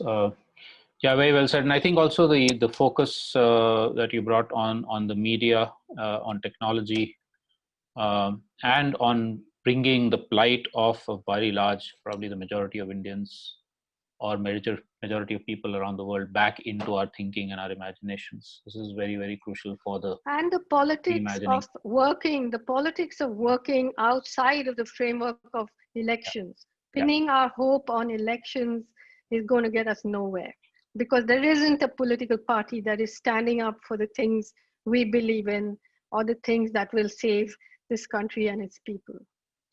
Absolutely. So I think not rethinking actually, but rescuing democracy itself from the liberal, neoliberal forms that we've all got used to. And that's a point I also wanted to come back later on. But I think what we'll do now is to move to the discussion part of it. We have a few questions that have come in, and I'd request Priya and Ashish to help me point to them in case I miss out some. So the first two, I think, that were for Ashok. One was from Anshul Bhamra, which is in the interest of time, I'm not going to request the speakers to speak them, though we normally do that if there aren't too many people. So if that's okay with you all. Anshul Ashok wants to know, how do you resolve inequalities at the local level? So if we talk about empowering Gram Sabhas, that could sometimes mean that the powerful caste groups, and she hasn't added this, but I would add that, or men, and especially elder men, are the ones who will continue to be in control. So how do you resolve that? And a second question from somebody who signs off as Red is, the word revolution seems to have been removed from most people's vocabulary. So even, for instance, trade unions like C2 have stopped using it. But do we need to bring back the words and the concept of revolutionary change? Ashok, would you like to respond to these two? I referred about Gram Sabhas not in isolation. In the total scenario, we have to work in every aspect of governance. Now, Gram Sabha is important and because of our experience, and Ashish, you have also worked on that. The oppressed sections, they have to fight for their rights. Nobody will give them. We cannot create a system that oppressed will get their right automatically. Never. They have to fight. All over history, they have fought. Now, if you don't fight at Gram Sabha, you cannot fight at the broader level. Gram Sabha fight is much more closer to the people. The most oppressed people can express their more broader level, they get marginalized. We have tried in Constitution and other, there are very well-meaning people who try to change the empowered by SC/STs and women from above, but it didn't work. We can make a very good planning or law also. Those laws which tries to empower the poor never get active. Look at the Jamindari Abolishment Act, Stealing Act, all SC/ST Atrocities Act, Women's Rights Act. They don't apply. Forest Right Act. So it has to be a coordinated struggle. But without fighting at the Gram Sabha level, we cannot fight at the broad level because major fundamental mobilization starts from there. Whenever we go to organize the workers' organization or peasant organization, we have to start from the village. Now, Gram Sabha is after PESA and Forest Right Act become constitutionally important now. Previously, it was not. In Panchayat Act, Gram Sabha is not important. No. Some states it is, but no, not all over India. So we have to work even the Panchayat Act. We have to strengthen the Gram Sabha. Second question, the revolution thing. I think revolution is one way is a very romantic word, but historically, without liberation struggle, we cannot talk about revolution. It's very easier to talk about revolution. हम इनकलाब कर रहे हैं, हमने वो क्या इनकलाब देखा, अन्ना इनकलाब कर रहा है, सब इनकलाब कर रहा है. But inqilab is a process of liberation. I mentioned about liberation struggle, and Arundhati has emphasized that during colonial period and pre-colonial period, our productive forces have been eliminated and they're displaced. And they have to get back that space and through political struggle. And that will create a revolution. But revolution cannot be done automatically. It's not a suggested by a party, whether CPM or CP anybody. In India, if you take the left parties, after 1950s, never tried for this. And now they don't take resolutions even. Revolution is a historical process. It comes through a liberation struggle and empowered it will be leadership of the oppressed. Without the organization and leadership of oppressed, no revolution can come. We can talk at our middle class level of revolution, then everything is revolution. Green revolution, blue revolution, white revolution. These are nonsense. This is a capitalist co-option of the world. So we don't believe in that. We must emphasize mobilization of the oppressed and then start process of liberation. Liberation through their struggle, not from above, not from outside force. Outside force can only help if people are struggling. We are fighting for that. Thanks, Ashok. So, and again, this relates very much to a point that Arundhati said repeatedly, which is about looking at what politics itself means and going beyond, not relying on party politics and elections and so on. So, people's own power to be asserted and brought back as center stage. So Ashish, may I add on what Arundhati is about? I did mention, but it didn't for time, that parliamentary struggle is a very limited form. Outside parliament, what we call non-parliamentary, that struggle is very important because people are not organized by election. Elected, whatever election process, we said the exploitation of the people. They have no choice. But if people are organized at the basic level, at the regional level, their parliamentary process, their participation become more qualitatively political. We are not participating in election, people are on political ground. That's why caste questions and these fantasy questions come, Ram and all these things come, because there is no politics in this. So we have to develop political movement outside parliament. That's why we have to force the mass organization, mass struggle. And what she said very correctly, after the emergency, the mass movement has become some point issue-based हो गया, issue-based movement हो गया. आप नर्मदा के लड़िए, आप मछलीवाली के लड़िए, आप forest के लिए लड़िए, देश जो समाज का पूरा मुक्ति के लिए नहीं लड़ रहा. Thanks, Ashok. And I think this also relates to the issue of how do we even think of power? Because either we think of power as power to dominate over somebody else and something else, or dominate over the rest of nature, or power to work with people for collective transformation. Hannah Arendt, I think, brought this distinction out very clearly, which we can come back to in the discussion. I want to move to a couple of questions that have been raised for Arun. So Himanshu Damle has asked, I'm going to read it out because I'm not sure I fully understand it. Between the options as given by Manmohan Singh of borrowing money prudently, despite high debt to GDP ratio, and printing money to fund welfare benefits as done by other countries, and as propounded by Abhijit Banerjee, what in your opinion is more practical in the immediate aftermath, I guess the aftermath of COVID? Should we be using printing money, which as a last resort was seconded also by Manmohan Singh? That's one. The other question from Kavita, which I think can be raised. Okay, Arun, you can respond, but others can also. How does the present situation affect women and men differently? Women are mostly working in the unorganized sector. Will they be facing job loss more than men? And is their vulnerability increased because of COVID and the lockdown? And Ananya has asked, how do we react to the economic crisis in the absence of data? Are the estimates that we have good enough for us to start, for instance, on the course that you're suggesting? Arun, would you like to respond to these 2-3 questions? Starting with the first one, Manmohan Singh suggestion of borrowing versus printing money. As I was saying, lot of businesses are failing, and therefore there's a large amount of liquidity slushing around in the economy. RBI has also liberalized liquidity. It's introduced a lot of measures for, like CRR cut and things like that. So, banks are saying that borrowers are not coming forward to borrow.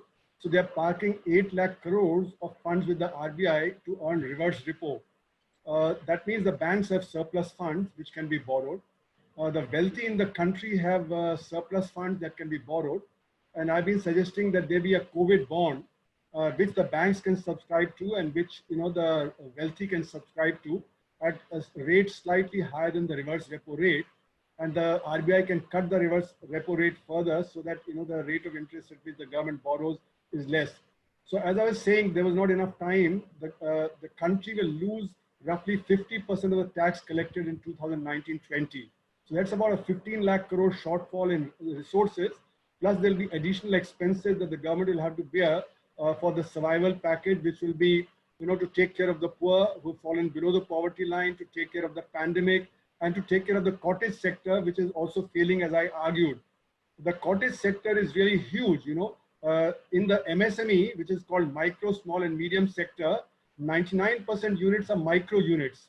So it's a misnomer to say MSME. We should separate micro from small and medium. Most of the policies that are made for the MSME are for the small and the medium, not for the micro. Now there are 6 crore micro units, 6 lakh small and medium units, and 6,000 large units. So we need to cater to these 6 crore micro units, and that would require another 6 lakh crores, of working capital, because they would have exhausted their working capital. So the requirements of resources would be something of the order of about 18 lakh crores, whereas stock tax will be short by about 15 lakh crores. So you need 33 lakh crores of resources. The fiscal deficit, as I said, is already running at about 30% of GDP. And if you spend more, it'll run even higher. This is an unprecedented situation. And that's why states and center both are short of resources for doing what needs to be done in the economy. So you can borrow from the banks, you can borrow from the wealthy, and the rest will have to be monetized by the RBI. That means printing of notes to give to the center and the states. Markets have failed. Markets cannot lift themselves on their own because supply has frozen and demand is not there. And that's why the government intervention has become very crucial if we are to lift the economy out of the morass. And even then, until demand revives, the economy will not revive further. So therefore, as a start, we need to have the survival package. We need to borrow the funds, what we can. And then we need to, as said earlier, introduce wealth taxation, which would raise some certain amount of resources, maybe about 1 lakh or 2 lakh crores of tax resources. But other than that, everything else, GST will fall, income tax collection will fall, the corporate tax collection will fall because large number of businesses are going to show losses, given that they were closed for 3 to 5 to 6 months. So all told, the borrowing plus the printing of notes, I think both will be necessary as the year goes further. Already, as you know, by July, the central government's fiscal deficit was running at 103% of the annual target. It had exceeded the annual target, So the states also the similar position. So lack of resources will mean that the states will not be able to cater to the employment programs, the health programs. So it's very essential that we do that. And the second question regarding women, definitely there is a gender perspective. Already the women participation in the workforce had been falling as the employment situation had deteriorated in the last 4 to 5 years. This is going to deteriorate very rapidly now because the first people to lose employment will be women. So this gender perspective we have to take care of, what to do given that employment is falling very rapidly in the unorganized sector, which is not able to revive. Also in the organized sector, wherever we have services which require, a close contact between people, physical distancing will be very difficult in many areas of services. So that's where many women were employed. They will also lose a lot of employment. Now regarding the third, the problem with the economic data is that economic data has always been marginalized as far as the unorganized sector is concerned. The unorganized sector data used to come once in 5 years. That has not been coming. And our data is based only on the organized sector data. The quarterly data is only based on a few hundred corporate sector data. So this 23.9% growth is only based on a few hundred corporate sector companies whose data came plus agriculture, plus railways and a few other such things. Most of them, apart from agriculture, belong to the organized sector. So I've been writing since the time of demonetization that unorganized sector data is not included in our GDP data, it's not included in our growth data, it's not included in our consumption data, etc. So therefore, this problem has been there for the last 4 years, but has got aggravated further, with the unorganized sector has been unambiguously hit even harder than the organized sector at the moment. And that's why analysis has become difficult. I've been trying to incorporate, through alternate figures, the unorganized sector data into the analysis and been giving alternate figures. And that's why my argument was that in Q1, it's not 23.9% decline in the GDP, but more like around 50% decline in GDP. And for the year as a whole, now many analysts have said it's going to be minus 10%, but my argument is it could be anywhere like minus 30% as my graph showed. So, we have to have alternate analysis based on alternate figures. We may have to depend on some rudimentary figures, but it's better than the government figures which don't have the unorganized sector data at all. So we should assert, that on the basis of alternate unorganized sector data that we can develop through surveys, etc., we should give alternate figures and we should assert that rather than be cowed down. Most, analysts, whether it be CRISIL or be ICRA or other agencies, they only go by organized sector data.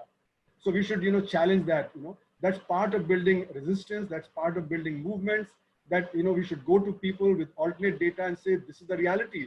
Otherwise, the reality as put through by media, etc., is what the government wants to push. Thanks, Arun. Just a quick follow-up question, and then I'm going to get to 2-3 issues that have been raised for Arundhati, which is, what do you think about the idea of the universal basic income? It seems to be a very popular discussion now in many parts of the world. Yeah, so, this universal basic income came because large number of people are getting unemployed, they were losing incomes, and therefore demand was falling and capitalism was facing this crisis. And people like Warren Buffett and others have been saying since 2012 that the rich are paying very little tax and that they should pay more tax. And he gave the example that his secretary is paying a higher rate of tax than he's paying, even though she's earning only $100,000, where he's earning a few $1 billion, And that move was supported by the American rich, the Italian rich, the German rich, and the French rich. I wrote a piece in the Hindu at that time asking, what about the Indian rich? And the Indian rich don't want to pay higher taxes. They've eliminated wealth tax, they've eliminated estate duty and the gift tax, which would have reduced inequalities in society, which would have helped to check the black economy also, which leads to much greater inequality in India than almost anywhere else. So, because of this lack of demand, people are saying now, World Bank included, that you have universal basic income, so that everybody has some purchasing power. But I'm arguing that, more than that, it's employment that should be created, because employment gives dignity. So we need to refocus our investment policies. We need to refocus our policies so that we focus on employment rather than on investment. If we focus only on investment, then what's happening in India since 2008 is that 80% of all investment is going to the organized sector. And because it's highly automated, it doesn't create jobs. Only 20% is going into the unorganized sector, and into agriculture, hardly 4% is going. So for 45% of the workforce, you have 4% investment, and for 6% of the workforce, you have 80% investment, and that leads to growing inequalities. So we need to reorient these policies so that everybody can have employment. A dignified employment, a productive employment is what we need to do, and we can do that by having alternate economic policies. So that's what we had suggested in 1993, 94, 94, 95, when we had the alternate budget. How to create dignified employment through reorienting the investment policy, through reorienting tax policies, and reorienting our external exposure. It's the external exposure, as I argued, which makes international finance capital very strong, and that prevents policies which are beneficial to the poor people and to employment marginal. So we need to challenge the international finance capital also and get out of its grip. Whether you take whichever government has come after 1991, it's been under the grip of the international finance capital, including Mr. Manmohan Singh. And Mr. Manmohan Singh initiated, the shift, which has put us more and more increasingly into the grip of the international finance capital. So we need to get out of that grip. And if we don't do that, we'll not be able to follow alternate policies, whether it be vis-a-vis ecology or employment or inequality and other such things. Thanks, Arun. Over to you, Arundhati. There's a number of questions which relate to, I guess, fundamental issues of both political and cultural nature.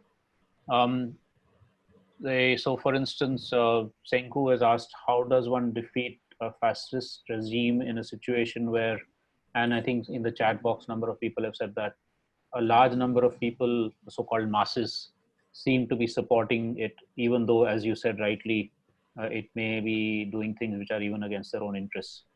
What are the sorts of cultural shifts that would be needed to make this happen? There's a question about, for instance, isn't there a contradiction between you're saying that only 17% of people voted for BJP, but then there's also this whole propaganda issue, and so how is, what's the interface between that? And on the issue of culture also, I think Milind has noted very much the thing about how do we free our cultural shackles, how do we bring back the Premchands and the Kabirs and so on? What are the sorts of spaces for art and music and poetry and cartoons and whatever in trying to make this cultural shifts, or at least free our cultural imaginations from the kind of capturing that has taken place? Arundhati. Well,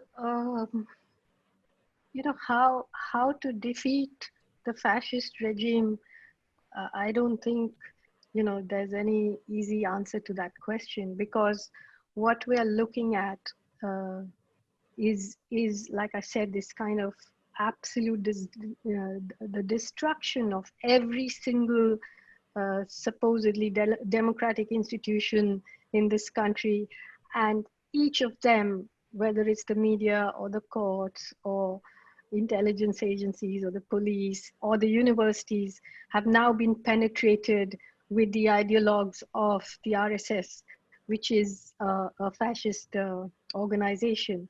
So what do we do? In that moment, you're seeing a kind of pretense of democratic activity. You're seeing, political parties who are trying to be the B team to the A team, But ultimately what is happening is that this absolute inability to govern a country as complicated as ours, to reduce a country that is as vast and as diverse, which is a continent really, into this idea of one religion, one language, one vote, one tax. Ultimately, the rubber will meet the road, Ultimately, the incompetence, and I think we're quite close to that point, that incompetence and that destructive impetus, because what you see is that nothing is being created. Everything is being destroyed. Nothing has been created except perhaps the laying of the foundation stone for the Ram Mandir. So at that moment when the destruction comes, what ideas will remain standing? Those have to be our ideas, Those have to be us who stand up at the risk of being unpopular, at the risk of going to prison, at the risk of, like so many of our comrades, taking a bullet, standing up and saying we disagree, even if the majority thinks like this, we believe this is wrong, And so that stand, which is what everybody on this panel, plus I'm sure everybody in the last 33 sessions have been taking to believe, that what we are saying, and we are going to stand there, and when the winds of destruction and ruin come, which they are coming so fast, then these ideas have to be like green shoots growing out of the rubble. Because I don't see how, if you study the history of fascism, whether it's in Italy or whether it's in Nazi Germany, there is a point at which the tide is so high that your only task can be to just put your own tent pegs down and hold on to that space that you have, pugnaciously, which is what we have to do. And about the contradiction, about 17% of the population voting and the propaganda, you see, the point is that 17% is the motivated people. And then you have a whole lot of people who are just comfortably going along with this egregious violence, this egregious injustice, this egregious destruction of even the ground on which they stand, that is what I keep saying, you know, when you see how middle-class parents used to be so, used to long for their children to go and compete with the best in the world, go to American universities, go to European universities. And then you watch over an education system being hollowed out. You watch, you know, teachers with great wisdom and experience being just pulled away, and a pedagogy and a system being put in place, which is going to even destroy your own children's possibilities of the future, you know. And we just have to understand that apart from straightforward politics, there's a deep psychological game, a collective psychological hallucination that we are up against. You know, this is fundamental to the understanding, and this is where I would say artists and cultural practitioners come in. I mean, look at the attack that is happening on Bollywood now. You know, there hasn't been a time perhaps when people in Bollywood have actually stood up and said things. And so now to bring it to heel, you have such a massive attack going on even that place, you know. Nothing, there is no dissent of any kind, whether it's individual, whether it's institutional, whether it's collective, is going to be countenanced. This is what we are up against now. And as for bringing back the Premchands and Kabir, I mean, I think it's very, you know, obviously we have you know, great poets like Kabir, the huge legacy of anti-caste intellectuals, writers, and cultural practitioners. But I would say we must not only look back, we must look forward too. We must be producing new work, modern work that understands the modern world, that understands our place in the world today, that understands the place of nationalism, that questions the ideas of borders, that asks ourselves the questions. Are we willing to stomach what has been done to people in Kashmir and then, you know, protest about the violations of our own human rights, because we are corroding ourselves artistically, socially, in every way, you know? So let's not always be looking back, because that is the function of the fascist regime, to look back, to manufacture victimhood, to make out as if they are, kind of victorious after 500 years of slavery, when in fact it is this ideology that has enslaved Dalits and other dominant castes for so long. We also have to understand that our language of workers' rights and working bodies' rights, you know, we are looking at a future where there is an erosion of the idea of the worker itself, you know. So because of COVID, now a society that has practiced caste apartheid is going to start to practice class apartheid, where the working class body is seen as a biohazardous body. Can we do without it? Can we mechanize it? Can we keep the flying classes and the walking classes physically separate, you know? So what is to become of the working classes in that kind of situation? These are things we need to really address and think about in our imaginations, because until we imagine what is coming, we cannot alter it or fight for it or replace it with another. So when I said the pandemic is a portal, all of us who have been isolated, in a way, COVID has isolated people just the way social media has isolated people or caste has isolated people. It's a manifestation of the atomization of human beings and human societies. And so how do we overcome this and make solidarities, you know? So until we, and so through that portal, the ruling classes are going to drag more privatization, more automation, more data collection, more surveillance, and we have to walk through that portal with an imagination that fights those things, you know, with an imagination that understands that we are being surveilled all the time. Everything about us is known. The internet has mastered the art of predictive behavior profiles, and therefore ushering us into rooms where we cannot talk to each other anymore. So yeah, I hope that answers some of your questions. Arundhati, just to push you a little bit more on, because you've sort of bridged the worlds of fiction and non-fiction, so-called. And so the role, just taking this whole cultural thing further, the role of fiction, and we have in India and across the world, we had so fantastic, from early ages to now, modern, traditional to modern, sort of fictional imaginations of what the world could look like, science fiction, etc., etc. So what do you think? I mean, do you think that many more of us need to be coming out with stories which reach people's hearts and not just minds? I mean, I think one of the problems with human rights and environmental and all the people's movements is that we're too, we're too cerebral. We're trying to get to people's minds, whereas those we are against are like going straight to people's hearts. So in that sense also, yes, please. I totally agree with that, you know. I mean, of course, I think the cerebral part is extremely important.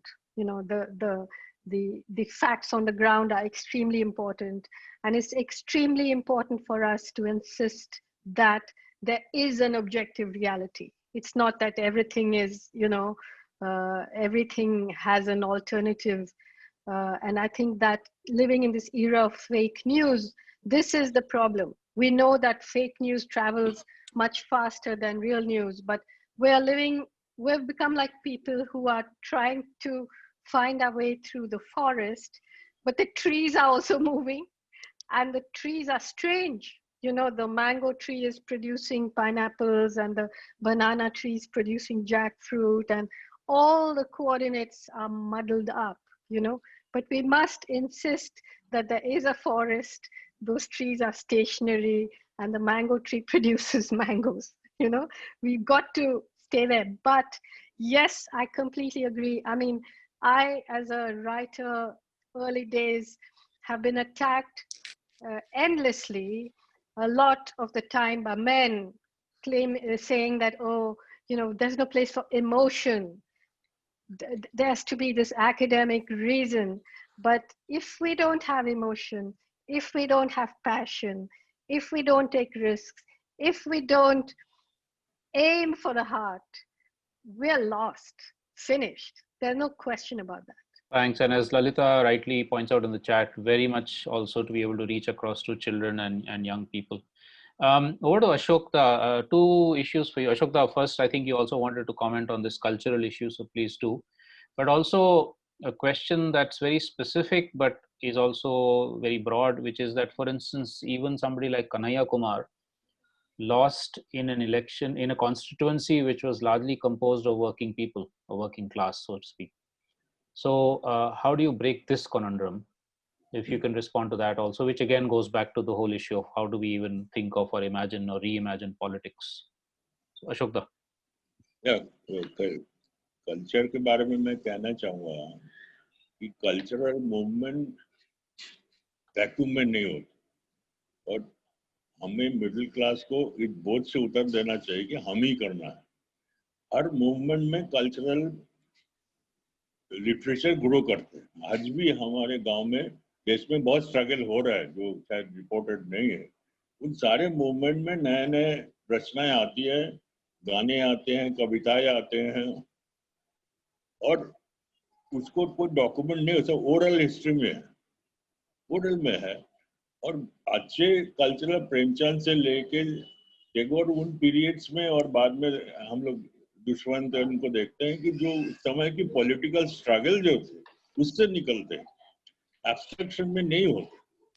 जब तक हम recognise नहीं करेंगे कि लोग लड़ रहे हैं, उसको नहीं समझेंगे, तो कोई कल्चरल वो नहीं आएंगे. तो और खास करके मिडिल क्लास एक कंफर्ट्स में रहने की आदी हो चुके, तो उस तक पहुंच ही नहीं पाते. और जैसे फासिस्ट फोर्सेस का बहुत सवाल आता है, और हमेशा आया है, आज नहीं, इतिहास में कि कमजोर तबका कैसे हटाए। मुझे याद है जब हम लोग नौजवान थे या बड़े हो रहे थे, एक नाम हम लोगों को दिमाग में घुस गए, वह वियतनाम। एक छोटा सा देश अमेरिका जैसे ताकतवर को हरा रहा है, ये कल्पना नहीं कर सकता वो कितने लोगों को इंस्पायर किए थे। आज भी हम लोग उससे इंस्पायर्ड है। ब्लैक स्ट्रगल को देखे हम यूएस में, साउथ अफ्रीका में, कहाँ से शुरू किए थे? शुरू करना चाहिए ना। तो कल्चरल उन्होंने अपने आप, कोई भी बड़े बड़े जो इनकलाबी शायर हुए, चाहे आप अभी जालिब को ले लो, वो साहिल होते हैं, ये नीचे से आए। तो हमें उसमें देखना होगा। चक्कर ये कि अभी जुबान, लैंग्वेज इतना कॉम्प्लेक्स कर दिया गया जो लोगों को समझ में नहीं आता। अगर आप हिंदी में कविता पढ़ेंगे तो लोगों को समझ में नहीं आए, लोकल डायलेक्ट्स में जाना पड़ेगा। और पॉसिबल इम्पॉसिबल नहीं है। दुश्मन की इमरजेंसी के दौर के वो शायद बहुत, कौन कहता है आसमान में छेद नहीं हो सकता, कौन कहता है आसमान में छेद नहीं हो सकता। एक पत्थर तो तबीयत से उछाल के देखो यारो, कैसे नहीं हो सकता। दुनिया में इंसान, the working people ने ह्यूमन में history creator, people are the maker of history, not the ruler. हमें लोगों पे भरोसा रखना चाहिए, हमें पॉजिटिव होना पड़ेगा। और इस पॉजिटिव में मैं देखता हूँ कि हम लोग सब मिडिल क्लास से आते हैं, और जनरली इस समय मिडिल क्लास की जो कंसेंसस है, let us accept that consensus की एंटी मुस्लिम, एंटी दलित है, एंटी आदिवासी तो पहले से ही था। आदिवासी तो इंडियन नेशन का एनिमी रहा ही है। सबसे ज्यादा गोली खाया आजादी के बाद भी आदिवासी खाया, और ये लोग तो मारे जाएंगे। लेकिन अभी कंसेंसस क्या मिडिल क्लास कि वो एंटी मुस्लिम्स है। हम जो 70% की बात अनुरुद्धि कह ली, बहुत सही है कि उससे लोग प्रभावित हो रहे हैं। मिडिल क्लास की बोलती आज बंद क्यों हो गए? बेरोजगार हो रहा है, नौकरी जा रहा है, कुछ बोल नहीं पा रहा है, बोलती कहाँ से आएंगे? उन्होंने सरेंडर कर दिया, और सारे एंटी मुस्लिम, एंटी दलित, एंटी आदिवासी है। हमें अपने मिडिल क्लास से पहले स्ट्रगल करना पड़ेगा, तभी हम हिंदुत्व प्रोजेक्ट को लड़ सकते हैं। हिंदुत्व प्रोजेक्ट हवा में नहीं खड़े हुए, कांग्रेस की और तमाम की बेवकूफी और नाइंसाफी की वजह से खड़ा हुए, और उसको हमें अनुभव करना पड़ेगा। और लिबरेशन की लड़ाई पर ध्यान, ये सब शब्द गायब हो गया। लिबरेशन, एमांसिपेशन, पता नहीं क्या क्या शब्द है, एडवोकेसी, कंसेंटाइजेशन, जो किसी को समझ में नहीं आया। भाई जो देसी भाषा थे हमारे, लोगों को मोर्चा बनाना, जोड़ना, उसी में बात कर दो। कल्चर अपने हमने, कौन कहते हैं कल्चर नहीं? हम गांव इलाके में जाते, गांव में तो कितनी अच्छी अच्छी हमारे साथियों ने बोला भी है। ऐसे में महिला साथी पितृसत्ता के ऊपर बात कर रहे, जमीन के अधिकार को लेकर। ये फेमिनिस्ट मूवमेंट ने नहीं डेफिनेशन दिया। ये आदिवासी महिला, भूमिहीन महिला जो जंगल जमीन की लड़ रहे, वो दे रहे। तो इसमें हम लोगों को थोड़ा नया तरीके से सोचना पड़ा, पॉजिटिवली। मेरे ख्याल से हम अपने दिमाग से बोझ उतार दे कि हम ही को दुनिया को संभालना है, हम ही इस देश को आगे ले जाना है। ये जो भ्रम क्रिएट किया गया, और चुनाव के बाद एक हमें गांव के साथी ने बहुत अच्छा कहा था कि समस्या क्या है, भय और भ्रम। हमारे लोग भयभीत हो रहा है और भ्रमित हो रहा है, इसी के चक्कर में सारे खेल चल रहा है। जिस दिन भय हट जाएगा, भ्रम भी हट जाएगा, और पता नहीं किस दिन मामला पलट जाएगा। बड़े बड़े खलीफे दुनिया से गए, ये भी जाएंगे। सवाल यह है कि हमें उसके लिए पॉजिटिव होके जाना पड़ेगा, लोगों के पास जाना पड़ेगा। जो अरुंधति बता रहे हैं कि हमें डरना नहीं चाहिए, साफ बोलना चाहिए, क्या कर लेंगे। और हमारे पीढ़ी जनरेशन इसमें फेल रहा, नए जनरेशन को हम लोग इंस्पायर नहीं कर पाए। ये सच्चाई जो हम लोग आजादी के साथ पैदा हुए थे, हमें नौजवानों पे भरोसा करना चाहिए। एंटी सीए मूवमेंट में जिस तरह की स्पिरिट दिखा, इसलिए तो सरकार इसको क्रिमिनलाइज करने के चक्कर में, लेकिन इतना आसान नहीं है। उस स्पिरिट को तो हम लोग देखे, नौजवान आ रहे हैं और बिल्कुल लेंगे। महिला जिस तरह से आ रहे हैं, बिल्कुल उखाड़ देंगे। थोड़ा वक्त लगेगा और जोड़ना पड़ेगा, अब बिखराव में है। और उसमें मैं समझता हूँ कि जो पहले भी कहा था, डिस्कस नहीं हुआ, कि हमें दक्षिण एशियाई की पर्सपेक्टिव में देखना पड़ेगा। हम भारत के आंदोलन करें, भारत के राजनीतिक आंदोलन की एक बहुत जिम्मेदारी है कि साउथ एशियन लेवल पे सोचे, क्योंकि भारत के कॉर्पोरेट, भारत के क्रॉनिक कॉर्पोरेट पूरी साउथ एशिया को कब्जा करने के बाद इस समय हमारे देश के सरकार के साथ सारे साउथ एशियन इसका गड़बड़ चल रहा, टकराव है। हमें उसमें इंटरफेयर करना चाहिए, इंटरवेन करना चाहिए, और भारत के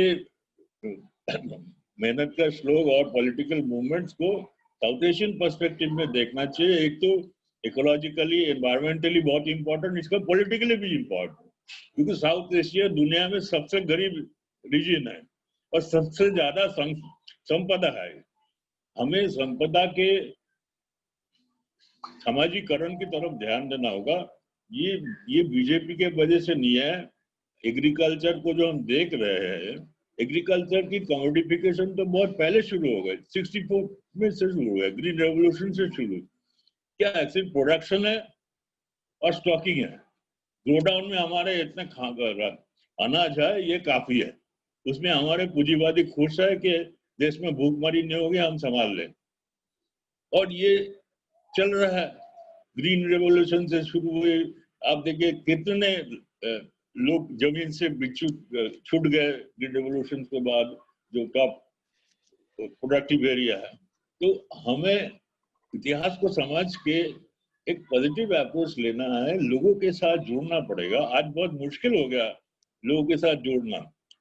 एक जमाने में आसान था, लोग और मिडिल क्लास में इतना फर्क नहीं था, हम लोग बहुत खुशकिस्मत थे उस दौर में बड़े हुए। अब तो इंटरनेट के बजाय कुछ जानता ही नहीं लोग, उसके जरिए से गरीबों को देखता है, इसलिए कि वो डाटा है, गरीबी डाटा है। गरीब की जो इंसानी लड़ाई है, वो जो हर वक्त लड़ रहा है, कोई कल्पना कर सकता है कि 1500 किलोमीटर पैदल जा रहे हैं लोग बच्चे लेकर, ये उनकी हिम्मत की बात है। और एक तरह से मैं तो मानता हूँ कि वो एक किस्म का रिवोल्ट है कि उन्होंने सरकार पे भरोसा नहीं किया, लेकिन उनके पास जाना तो चाहिए ना, वहां जाके अलग हो जाते हैं। तो हमारा आखिरी में यह है कि मेरा ये अभिलाषा है कि लोग सकारात्मक रूप से पॉजिटिवली सोचे और जो ज्यादा लोगों से जुड़ने की कोशिश करें, जरूर रास्ता निकलेगा। आज हमारे पास कोई फॉर्मूला नहीं है कि कैसे हम फांसीवाद को खत्म करेंगे, लेकिन संघर्ष में निकलेगा, जरूर निकलेगा। बिल्कुल, हमेशा इतिहास में हमने देखा है और उसमें हमें लड़ना पड़ेगा। और मैं जब से पाकिस्तान के साथियों से मिलता हूँ तो उनसे एक ही बात देखते, मिलिट्री डिक्टेटरशिप से कैसे लड़े ना वो लोग मिलिट्री के खिलाफ। हो सकता है कि यहाँ पे हमें भी लड़ना पड़े उसी के। तो हमें तो अशोक दा थोड़ा आगे चलें।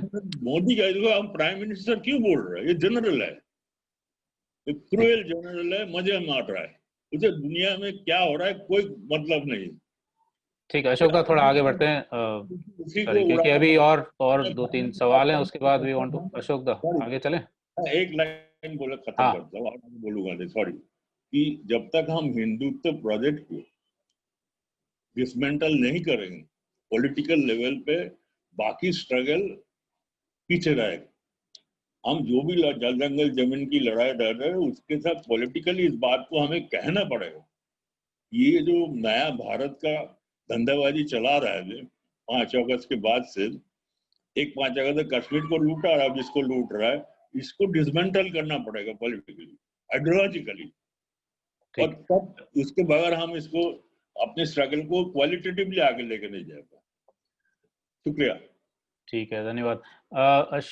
अरुण जी के लिए एक तो और सवाल है, उसके बाद I think we'll get to some general discussions, and I also wanted to invite maybe some of the people who've been on this series for all through to see if they would like to share in a minute each some of their observations about the series and about the sorts of issues that have been brought up in this session.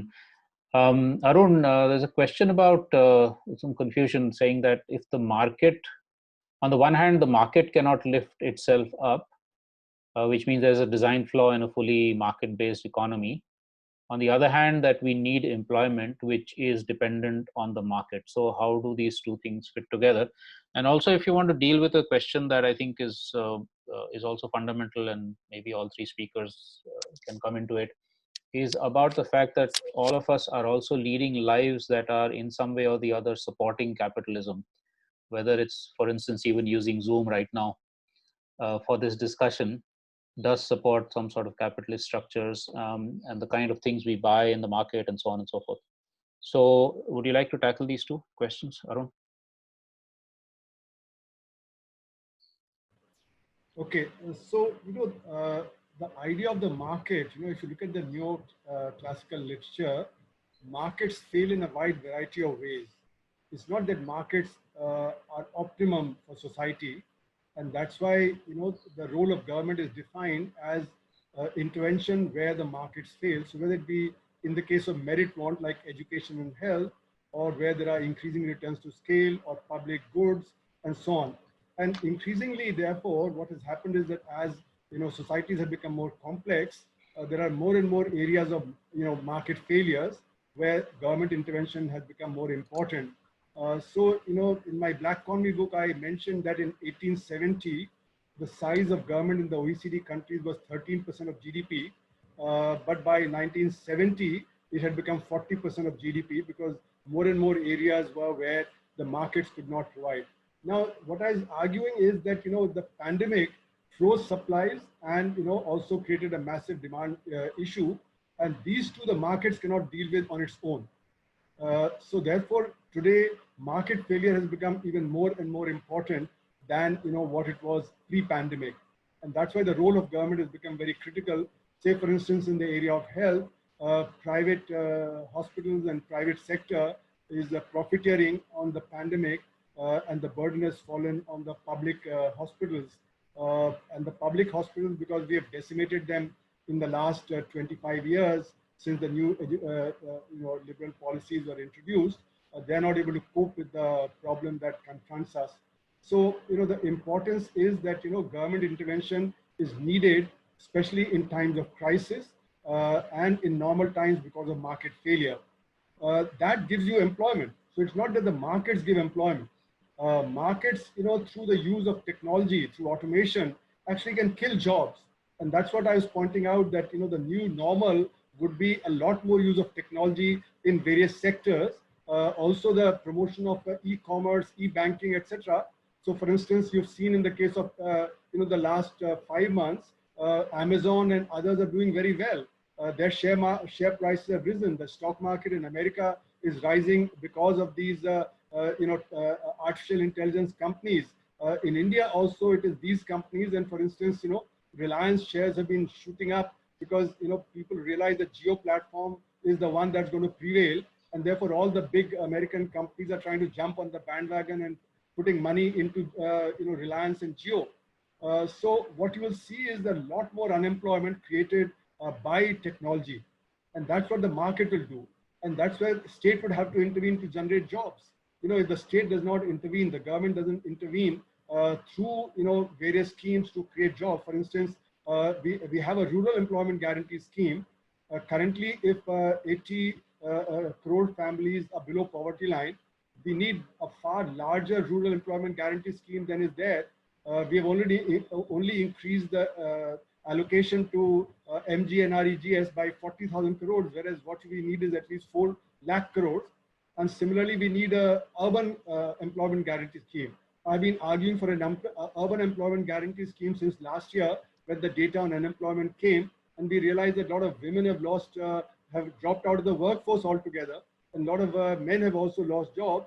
So we need massive creation of jobs in urban and in rural areas. Otherwise, you will have a problem that unemployment will keep on increasing, and that the market will not do. That has to come through the government.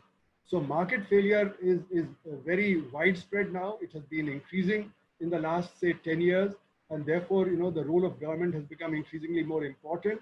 And another thing that's important is that, if another pandemic comes, again, we'll need public sector, we'll need government, to intervene, whether it be railways to transport people, whether it be, medical systems to take care of the pandemic. And, this particular COVID is virulent, but it's not causing as many deaths. Ebola caused 40% deaths among people who contracted the disease. The next pandemic could be one which causes both mortality as well as the virulence, and that would be disastrous unless we are prepared for it. Because if you have a mortality like in Ebola, and virulence like in this SARS-CoV-2, then, you know, a few 100 million people can die very quickly in a few months' time. So we need to be prepared for pandemics, and we've been having one after the other viruses coming in the last 20 years, whether it be SARS or MERS or, you know, Zika or, you know, your Nipah or Ebola. So for instance, we have to be prepared for these things, and I think state will have to play a more active role. So we need to bring this to the population, that the role that the state has played, both in tackling crisis as well as in, you know, creating employment. So that's something that we need to look at.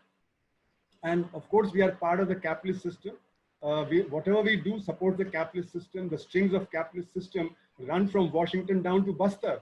You know, even the tribals in Bastar are at the receiving end of the Washington consensus, because Washington consensus has led to marketization. And marketization has gone in every segment of society, even those who are in a one-way relationship. The Bastar population is in a one-way relationship. It doesn't benefit from the market, but it's part of the market, and it gets marginalized as a result of the marketization process. So how do we need to counter that? We need to counter that through creating consciousness, which will require socio-political economic movements.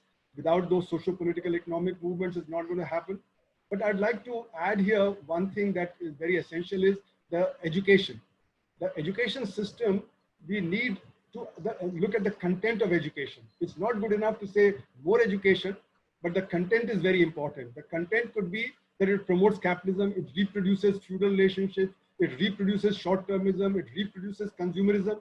And today, consumerism has become the opium of the masses. You know, that's a new opium of the masses, where we, you know, the children, you know, go from one mobile phone to the next mobile phone. We, you know, cater to one iPhone 7, then the iPhone 8, and then the iPhone 9, even though the iPhone can last for 5 or 10 years.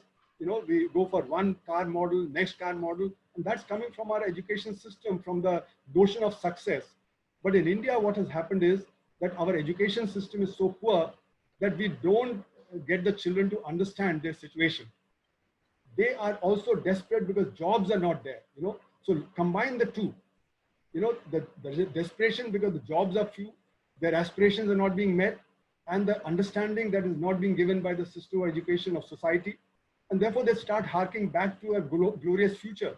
It becomes easy to, you know, pack ideas into their minds that the past was glorious. And because the future is dark, therefore you look back to a glorious past, and then you can be subject to all kinds of, you know, irrational ideas that we had internet, you know, long back. We had, you know, the atom bomb because, you know, in Mahabharata they could destroy, you know. So we could pack, you know, the distinction between what is reality and what is, you know, the virtual reality. That distinction is gone. And today, as has been already said, you know, the systems are moving so that capitalism in India is becoming oligarchic, where, you know, the Adanis and the Ambanis, they're gaining control over vast resources, you know, whether it be in the airports case, whether it be in telecom, whether it be in other sectors, and that is going to narrow the space further. So we need to really think about the kind of socio-economic political movements that other speakers have been talking about, you know, and bring into the thing what kind of understanding we are developing in the people, and especially in the young people. Thanks, Arun. I will now ask if there's anybody else from the audience, especially those who've been following the series for quite some time, if they'd like to jump in with just about a minute each. I can think of a few names of people I'm seeing on my screen. There's Suhastai, Rajendra Ravi, Gautam Modi, Dinesh Abrol, Ritika. I'm sure there are others. So if anybody would like to, then please just raise your hand, and we'd like to give you an opportunity to say something. And you can go beyond congratulating the team. We've already done that. So let's accept that we all are congratulating the team that's put this together. But beyond that, any observations, if any of you have? Yeah, I'll bypass. I'll go beyond congratulating that I put in the chat. My last comment is what I would like to really say, that we have done so much exercise in the reimagining future and the parallel complementary Janata Parliament thing. So it will be really interesting if we can have some kind of an interaction between the conclusions and the resolutions from the two streams. And some of us like Ashish, me, Ashok, we have been common on both the platforms. And I think that will bring out a lot of hope, even to those who are on the fence. I'm from Nagpur, and believe me, I was in a school which was basically by RSS, but it wasn't as bad as it is now, probably, or I was more naive, both ways. All the same, many of even the people from China in a camp have realized the hollowness of the claims that the government is now doing. So we really have to find out ways to interact, and people like Arundhati Roy ji should guide us in that, how to reach out to those people who may not want to interact with us just as activists, but in the various cultural ways. Thank you. Thanks, Vaskai. Dinesh, I think you wanted to say something, and then Lalita and Ramuda. No, I was asking Ashish to unmute me.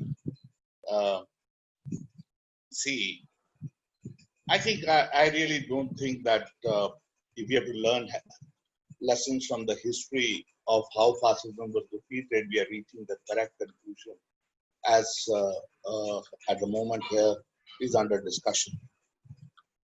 That's my starting point number one. Fascism was defeated with social democrats, people who were really not necessarily revolutionaries in the sense that people are expecting here to lead the challenge to fascism.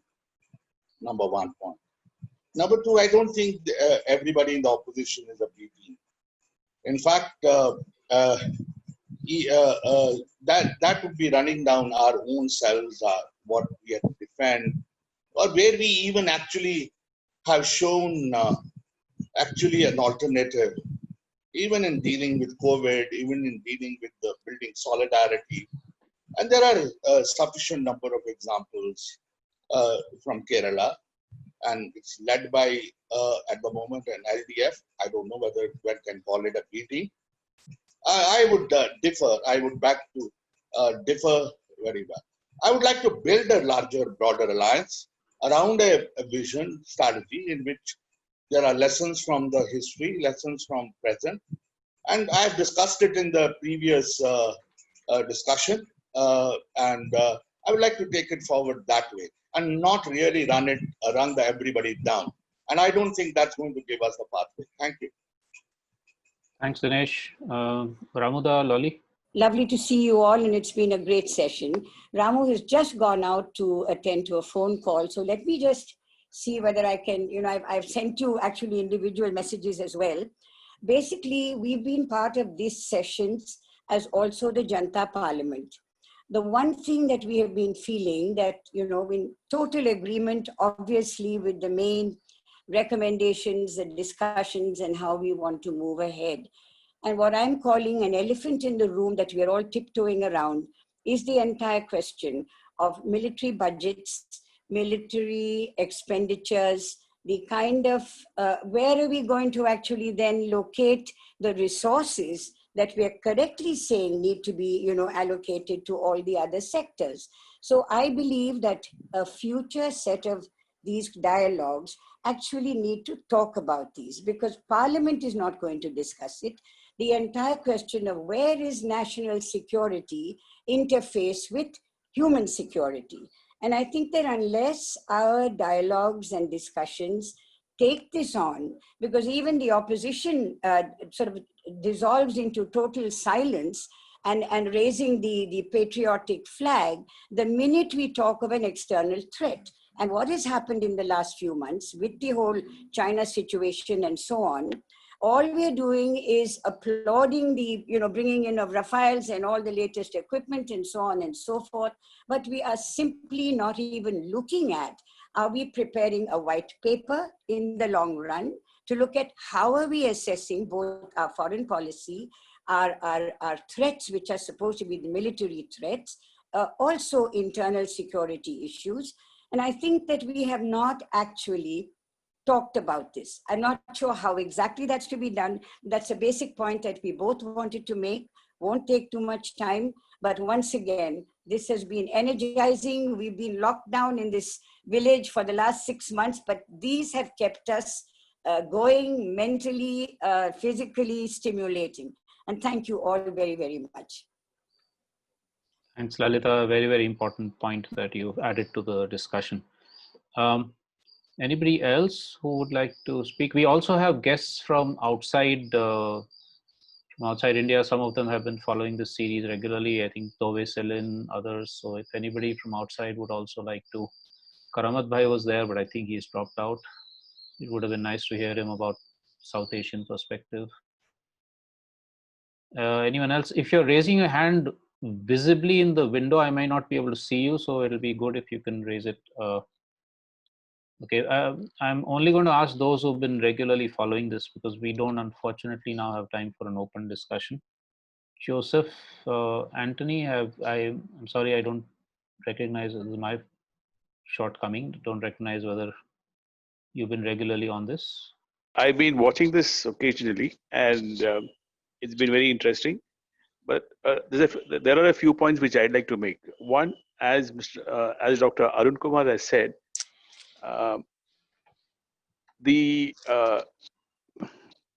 economic power actually comes from being in control over it, and if that has to happen, you cannot ignore either markets or technology. Both these are imperative for any form of production in the future.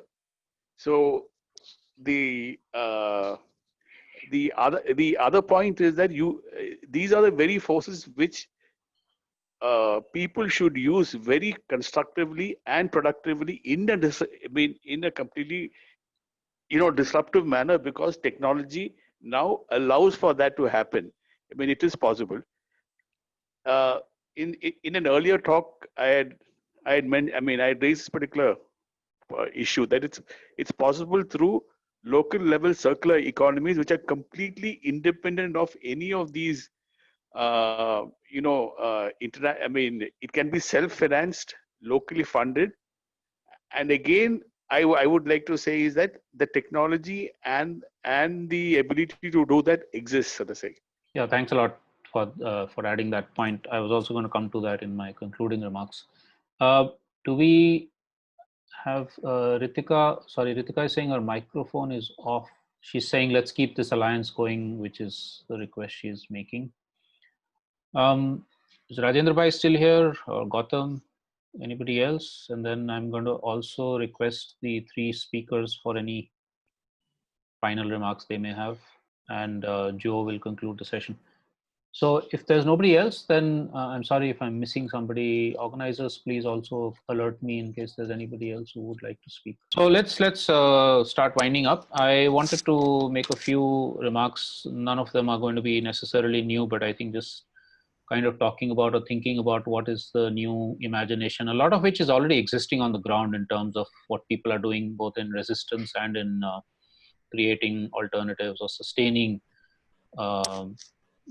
ways of life and being and dreaming and acting and knowing, which are so relevant in today's world. So I think like Arundhati said, the crucial thing about the fact that society is collapsing around us, ecologies are collapsing, but in the middle of that collapse, how do we nurture these pockets of resistance, some small, some very large, and pockets of survival and alternatives, so that they're available to us for when we're seeking and searching for pathways out of the collapse. I think what's maybe 3 or 4 sort of crucial things that have come out of this session and also previous ones. One, the reimagination of politics. Like I said, it's about how do we get away from power over, power to dominate, to power with, and to power to do good things, and therefore also questioning this whole dependence on elections and party politics. And we've seen so-called revolutionary parties taking over governments across the world, and then basically doing more or less the same thing in terms of dominating people and in terms of the kind of fossil fuel extractivist based economies We've seen that in Latin America, in Greece, and so on. So how do we sort of assert people's power? And especially as Ashok and others are saying, workers, peoples, producers themselves, rather than those who are eating off the or profiting from those who are actually the productive forces. And in that imagination of politics, which is really ground up, as in like Gram Sabhas and area Sabhas and so on. We haven't spoken much about cities in this session, but previous sessions have done that. Also, the decentralization of power at the city level. From that, sort of moving up or moving outwards into larger and larger circles of democratic decision making, to imagining South Asia as a borderless region in which we are able to, as was there in the past, are able to move across freely across what are currently national or nation state boundaries, many of which are accidents of colonial history. So how do we imagine, for instance, that the Sundarbans can actually be governed by the fishing communities there and not have Bangladesh and India as a line across? Or how do we imagine, for instance, that the nomadic pastoral communities and the wildlife of Ladakh and Tibet are able to move across freely as they used to in the past and not have an Indo-Chinese border in between, and so on? I think this whole reimagination of politics is so crucial, and struggling and supporting the struggles on the ground where this reimagination is actually being attempted. Then we move to the economy. What forms of economy do we need, which are, as has been said, producer based, which are based where even us as consumers or prosumers or whatever we want to call ourselves have control over what we are eating or what we are buying, and have the responsibility to make sure that what we are eating and buying and consuming is not eating up somebody else's ecological space or somebody else's or not destroying somebody else's human rights and displacing people. And so the questions of, for instance, whether it's the iPhone or anything else, our own consumption patterns becomes also very crucial. What I think Arun said about the opium of the masses, which is not just about them, it's also us. At least most of us who are on this call are also in one way or the other subject to this, and sometimes willingly, sometimes unwillingly. So the producer-based economies, the localization, which was spoken about towards the end, circular economies, though unfortunately that's become a bit of a buzzword also for capitalism, but really locally producer-controlled, community-controlled economies that are localized, or what I think Elango in one of the sessions called network economy, what Ela Bhatt has talked about, the 100-mile based economy, etc. There are many different notions for this, some of which are being tried out in different parts of the world. And in that, of course, also the democratic control of technology.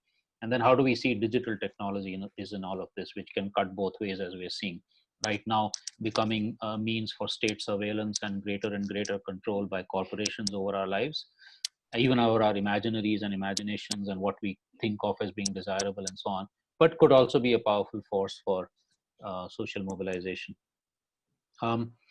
Which brings us to the issue of culture, which is so very important and unfortunately not adequately discussed even in civil society circles. I mean, one of the things I remember Arundhati Roy said in a Vikalp Sangam we had on democracy was about how the cultural space we have allowed as activists or human rights activists and so on, especially including the left, has allowed the right wing to take over, because we've not entered the space of faith and religion and spirituality. We've kind of stayed away from it. And so how do we deal with that? How do we look at, as I think Arundhati also said, the emotional aspect, the passion part of it, and free our cultural imaginations from the shackles we've got into, which means then also community-based, not only the big names of art and culture and music and so on and so forth, but also, like Ashok said, the sort of the incredible creativity that is there in all of us, including in the most marginalized sections of people, and sort of bringing those out, which then means also changing the education system, as Arun and others have said. The education system right now, which was so cleverly brought in by so-called Lord Macaulay, where he very clearly said, and he's proven to be totally right, that in fact, if you want to colonize a country or a people for a long period, it's not through the military, it's actually more through colonizing their minds. And that's exactly what our education system has done. So how do we free the education system itself in terms of not just quality education, but education or learning spaces that enable children and youth to actually be free, to be autonomous, to question things, to be responsible, to know that we work in collectivities and not just as private, individual, selfish the selfie individuals that education teaches us about. And also then the whole issue of the commons, because when you talk about privatization, which is more and more what's happening, including in our lives, our economy, etc., then how do we reassert the commons? How do we re-common things, not just physical spaces, but also knowledge and imaginations and so on, and technology. So I mean, there's a whole bunch of. I mean, I'm trying to kind of put in a whole lot of things into a jumbled set of what could be reimaginations for the future. Obviously, each of these is very complex. The way I'm putting it is simplistic, but I think the politics of solidarity, the politics of, many people have raised in the chat, how do we fight against this kind of a fascist regime? And when anytime any of us speaks out, we have the threat of the UAPA hanging on us, etc. I think we just have to speak, and we have to trust in the fact that we have networks of solidarity that will speak out for us, whether we are in prison or harassed in other ways. That's the only way we are able to then confront these sorts of systems. Because if we don't speak, then they're already winning by default. So, and that means then, and this is something everybody's emphasized, the agency of the marginalized. Many of us on this call are not part of the marginalized. We are privileged in one way or the other. How do we support and recognize the agency of the most marginalized to make those changes happen, as Ashok also repeatedly emphasized? So all of this is part of this reimagination. There's much more available in the series that has been that we've gone through. Recordings are all available. I'd like to. Do the three speakers want to have any final words, a minute or so each, before I turn it over to Joe to conclude? Yeah, Ashish. हाँ अशोक दा बोलिए. मैं आखिर में ये कहना चाहूँगा, बहुत अच्छी बातचीत रही और ये बहुत ही एनरिचिंग है कि इकोनॉमिस्ट और तमाम हमारे जो विशेषज्ञ है वो उसके बारे में सोच रहे हैं और अल्टरनेटिव के बारे में, वो रेजिम के साथ नहीं है. लेकिन मेरा कहना है कि कोई भी टेक्नोलॉजी है, मार्केट है, नॉलेज है, वो तब तक लोगों के लिए कामगार नहीं हुआ. मतलब अगर oppressed people, unless the oppressed people are politically empowered, technology and market will always strengthen the powerful power. So that's the history of technology. Technically, I want to say that what is happening in India is not isolated. Many countries in the world are going through the same process. And you know all of them. It's a global phenomenon now, and it will be increased in the pandemic. So we have to create meaningful alliances with the struggle there. People are struggling, and India also struggling. We must recognize that people are struggling. And for us, it's important to link ourselves with the struggling people, oppressed people. The gap is very huge. Gap has been created by the regime. We must break that, and we must go to the people, marginalized people, not just as a bird's eye view, but as a participant, as a friend. Then we can understand and get some positive, into the cultural thing or technological thing. Many things can be mutually, we can exchange and create a sort of an atmosphere and a situation where there would be a concrete alliance is possible. Alliance is very important, as Ashish have mentioned. The alliance with the progressive people who are not with the regime, who are not with the what they call the narrative of the regime, have to join with oppressed people and help them getting united. They are also divided, scattered. It's a very big country, very multicultural country, many streams. It's not easy for even the ruling power to make one nation, one theory. It's not so easy. And we must believe that we have a very old civilization. इतना आसान नहीं है इसको खत्म करना. कुछ समय के लिए हो रहा है, ठीक है, लेकिन इसको हम मुकाबला कर सकते हैं. बेशक हम लोग सब इकट्ठे रहें, अपने अपने डिफरेंसेस, अपने अपने प्रॉब्लम्स के साथ रह के, और एक इंटरनेशनल और स्पेशली साउथ एशियन लेवल पे हमें बहुत क्लोज आने की जरूरत है. एक लंबी लड़ाई है. इस लंबी लड़ाई के लिए पेशेंस भी चाहिए और एक सकारात्मक पॉजिटिव माइंडसेट भी चाहिए. Thank you, Ashok. Thank you. Thank you. बहुत बहुत शुक्रिया. Arundhati, any last words? Yeah. Shall I just make a few quick points? One is, you see, a political point. People are made to believe that India is short of resources. And that's how, multinationals and international capital gets in, and then they begin to control policies, and they, our elite anyway, for elite, the globalization is the globalization of the elite of the world. So they're willing to collaborate in this. So we have to say that the desirable is feasible within our resource base. And that means, for the vast majority of the people, we don't need any foreign resources. So that, is a political point that I think has to be driven home, that we can be self-sufficient, which doesn't mean autarky, but it means that we don't need to be subservient to what's coming from abroad. Because a lot of what's coming in is coming from abroad through the Washington Consensus and other such organizations, which our ruling elite has conceded that they lack the resources, they need the resources, and that's why they're all the time talking about foreign capital coming in and saying it's very crucial, even though foreign capital is less than 5% of the total investment in the economy. And they, borrow increasingly, whenever there's crisis like at present from World Bank, ADB, etc., rather than depending on internal resources. So I think this is something that we need to look at. Second is, how does politics trump economics? Even during demonetization, we saw that. Now also we are seeing that, and I think that's been referred to. And I think what is missing is that the 94%, which is the unorganized sector, we are unable to approach them. We are unable to mobilize them. And the workers, are also working class, also not able to approach them, not able to organize them. So in a sense, they are marginalized in terms of political mobilization. And the political parties also don't do that. So I think we need to see what kind of workers' unity can be brought about in the Indian context. Whether it's possible for us to, see that the working class comes together with the farming community also.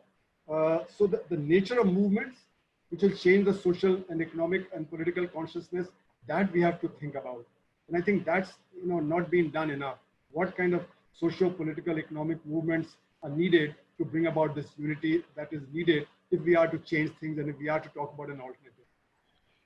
Thanks, Arun. And talking about resources, I think one of the things we haven't spoken about is energy, which is also so crucial.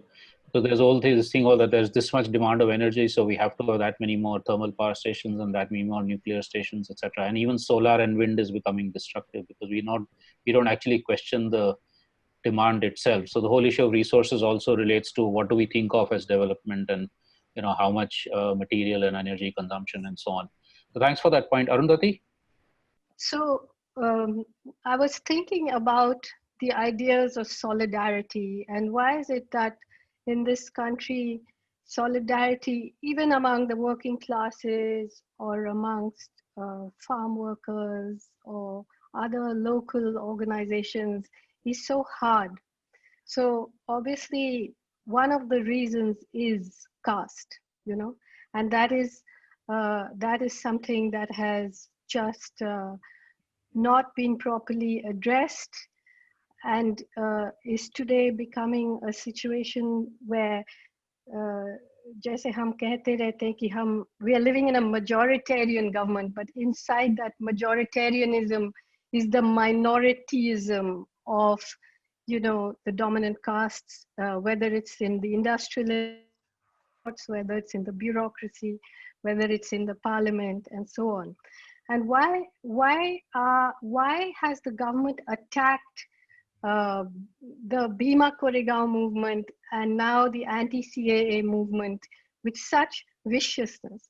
Because they saw there an incipient solidarity which they saw as very dangerous, a solidarity between the left, the new young left, and the Dalit movement.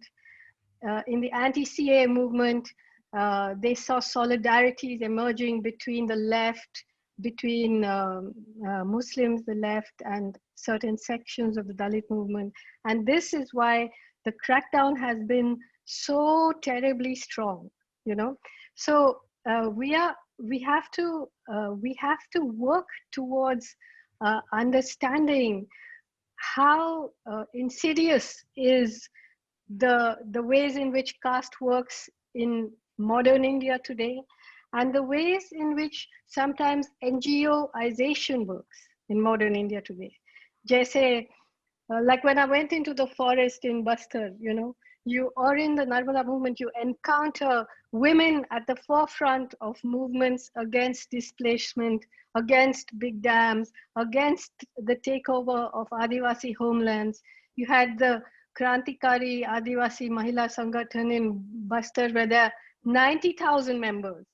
But in terms of how funding and NGOization works, that is not counted as a feminist movement or as gender politics because it's threatening the economic order.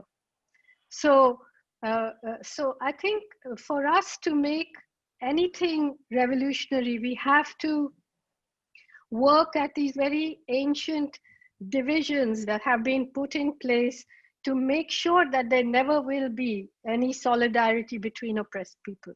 Thanks, Arundhati. That was incredibly important last point. Thanks for that. So I'm going to conclude now with, from my side, just thanking our three panelists for some really scintillating comments and responses to the questions.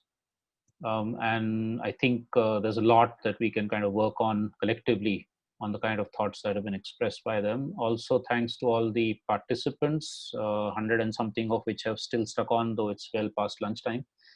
And to the people who asked the questions. Once again, though and I think it bears repetition, thanks to Ashish, Priya, and everybody else in the organizing team of this amazing series of webinars. I will now turn it over to Joe to conclude. Thank you, Ashish. Thank you, Ashish, Ashok, Arun Kumar ji, and Arundhati. Thank you also for the participants for the supportive comments and questions. This was a fitting concluding session for a session which was running probably for too long. Thank you for the ones who were bombing and with snide remarks in the chat box. As we conclude this series, we are doing it with the firm belief that what we did was effective in a limited way, without which you would not have been here today. So thank you for the reassurance. Priya acknowledged with names the people who were behind it, and I'm not repeating it. I want to kind of thank each one of them again for successfully running this series. Again, a special thanks to Priya and Ashish who anchored the series from our side, and all the ones who supported in planning, translating, mobilizing, and helping on social media. Also for other colleagues at CCFA who shared the responsibilities at different stages of this series. There are many who attended these sessions, as Ashish already mentioned, regularly and supported us and helped us improve them with their comments and suggestions. There are many to name, but Admiral Ramdas and Lalita Akka, Dr. Meera Shiva, Comrade Tangapan, Dr. Iqbal, Karamat Ali Saab, and many others. And sorry, I'm not able to kind of name each one of you, but we are very thankful for you to be there and for your support. There are a few who regularly been in our planning meetings and helped us and challenged us to kind of think differently about each of the sessions. Professor Dinesh Abrol, Gautam Modi, Ashish Kothari himself, Thomas Frango, Rajendra Ravi, Ashok Da, Vijayan MJ, Soumya Datta, Ashwati Sesan, Ashima Sabrawal, Sridhar Ramurthy, and a few others. A special thank to all of them. This was a humble effort to kind of bring together people and issues for an engagement with all limitations of an online platform during the lockdown and COVID times. We do hope that as things get better outside, we should take these conversations and the actions emerging out of these conversations outside and continue our struggles on the ground and in the streets. This government is using the lockdown to trample upon the rights and get away with arrests and jailing under draconian laws without any opposition in the streets. As Arundhati rightly said, every opposition is criminalized now and more effectively during the lockdown. We want to assert that we will use all platforms online and offline to register our protest and will join hands with other progressive democratic forces to strengthen this protest. Thank you again. We hope you will continue to support us in our future endeavors and send us your comments and suggestions. Stay safe. Lal Salam, Johar, Zindabad. So thanks a lot to you and the organizers. Thank you, Arun Kumar.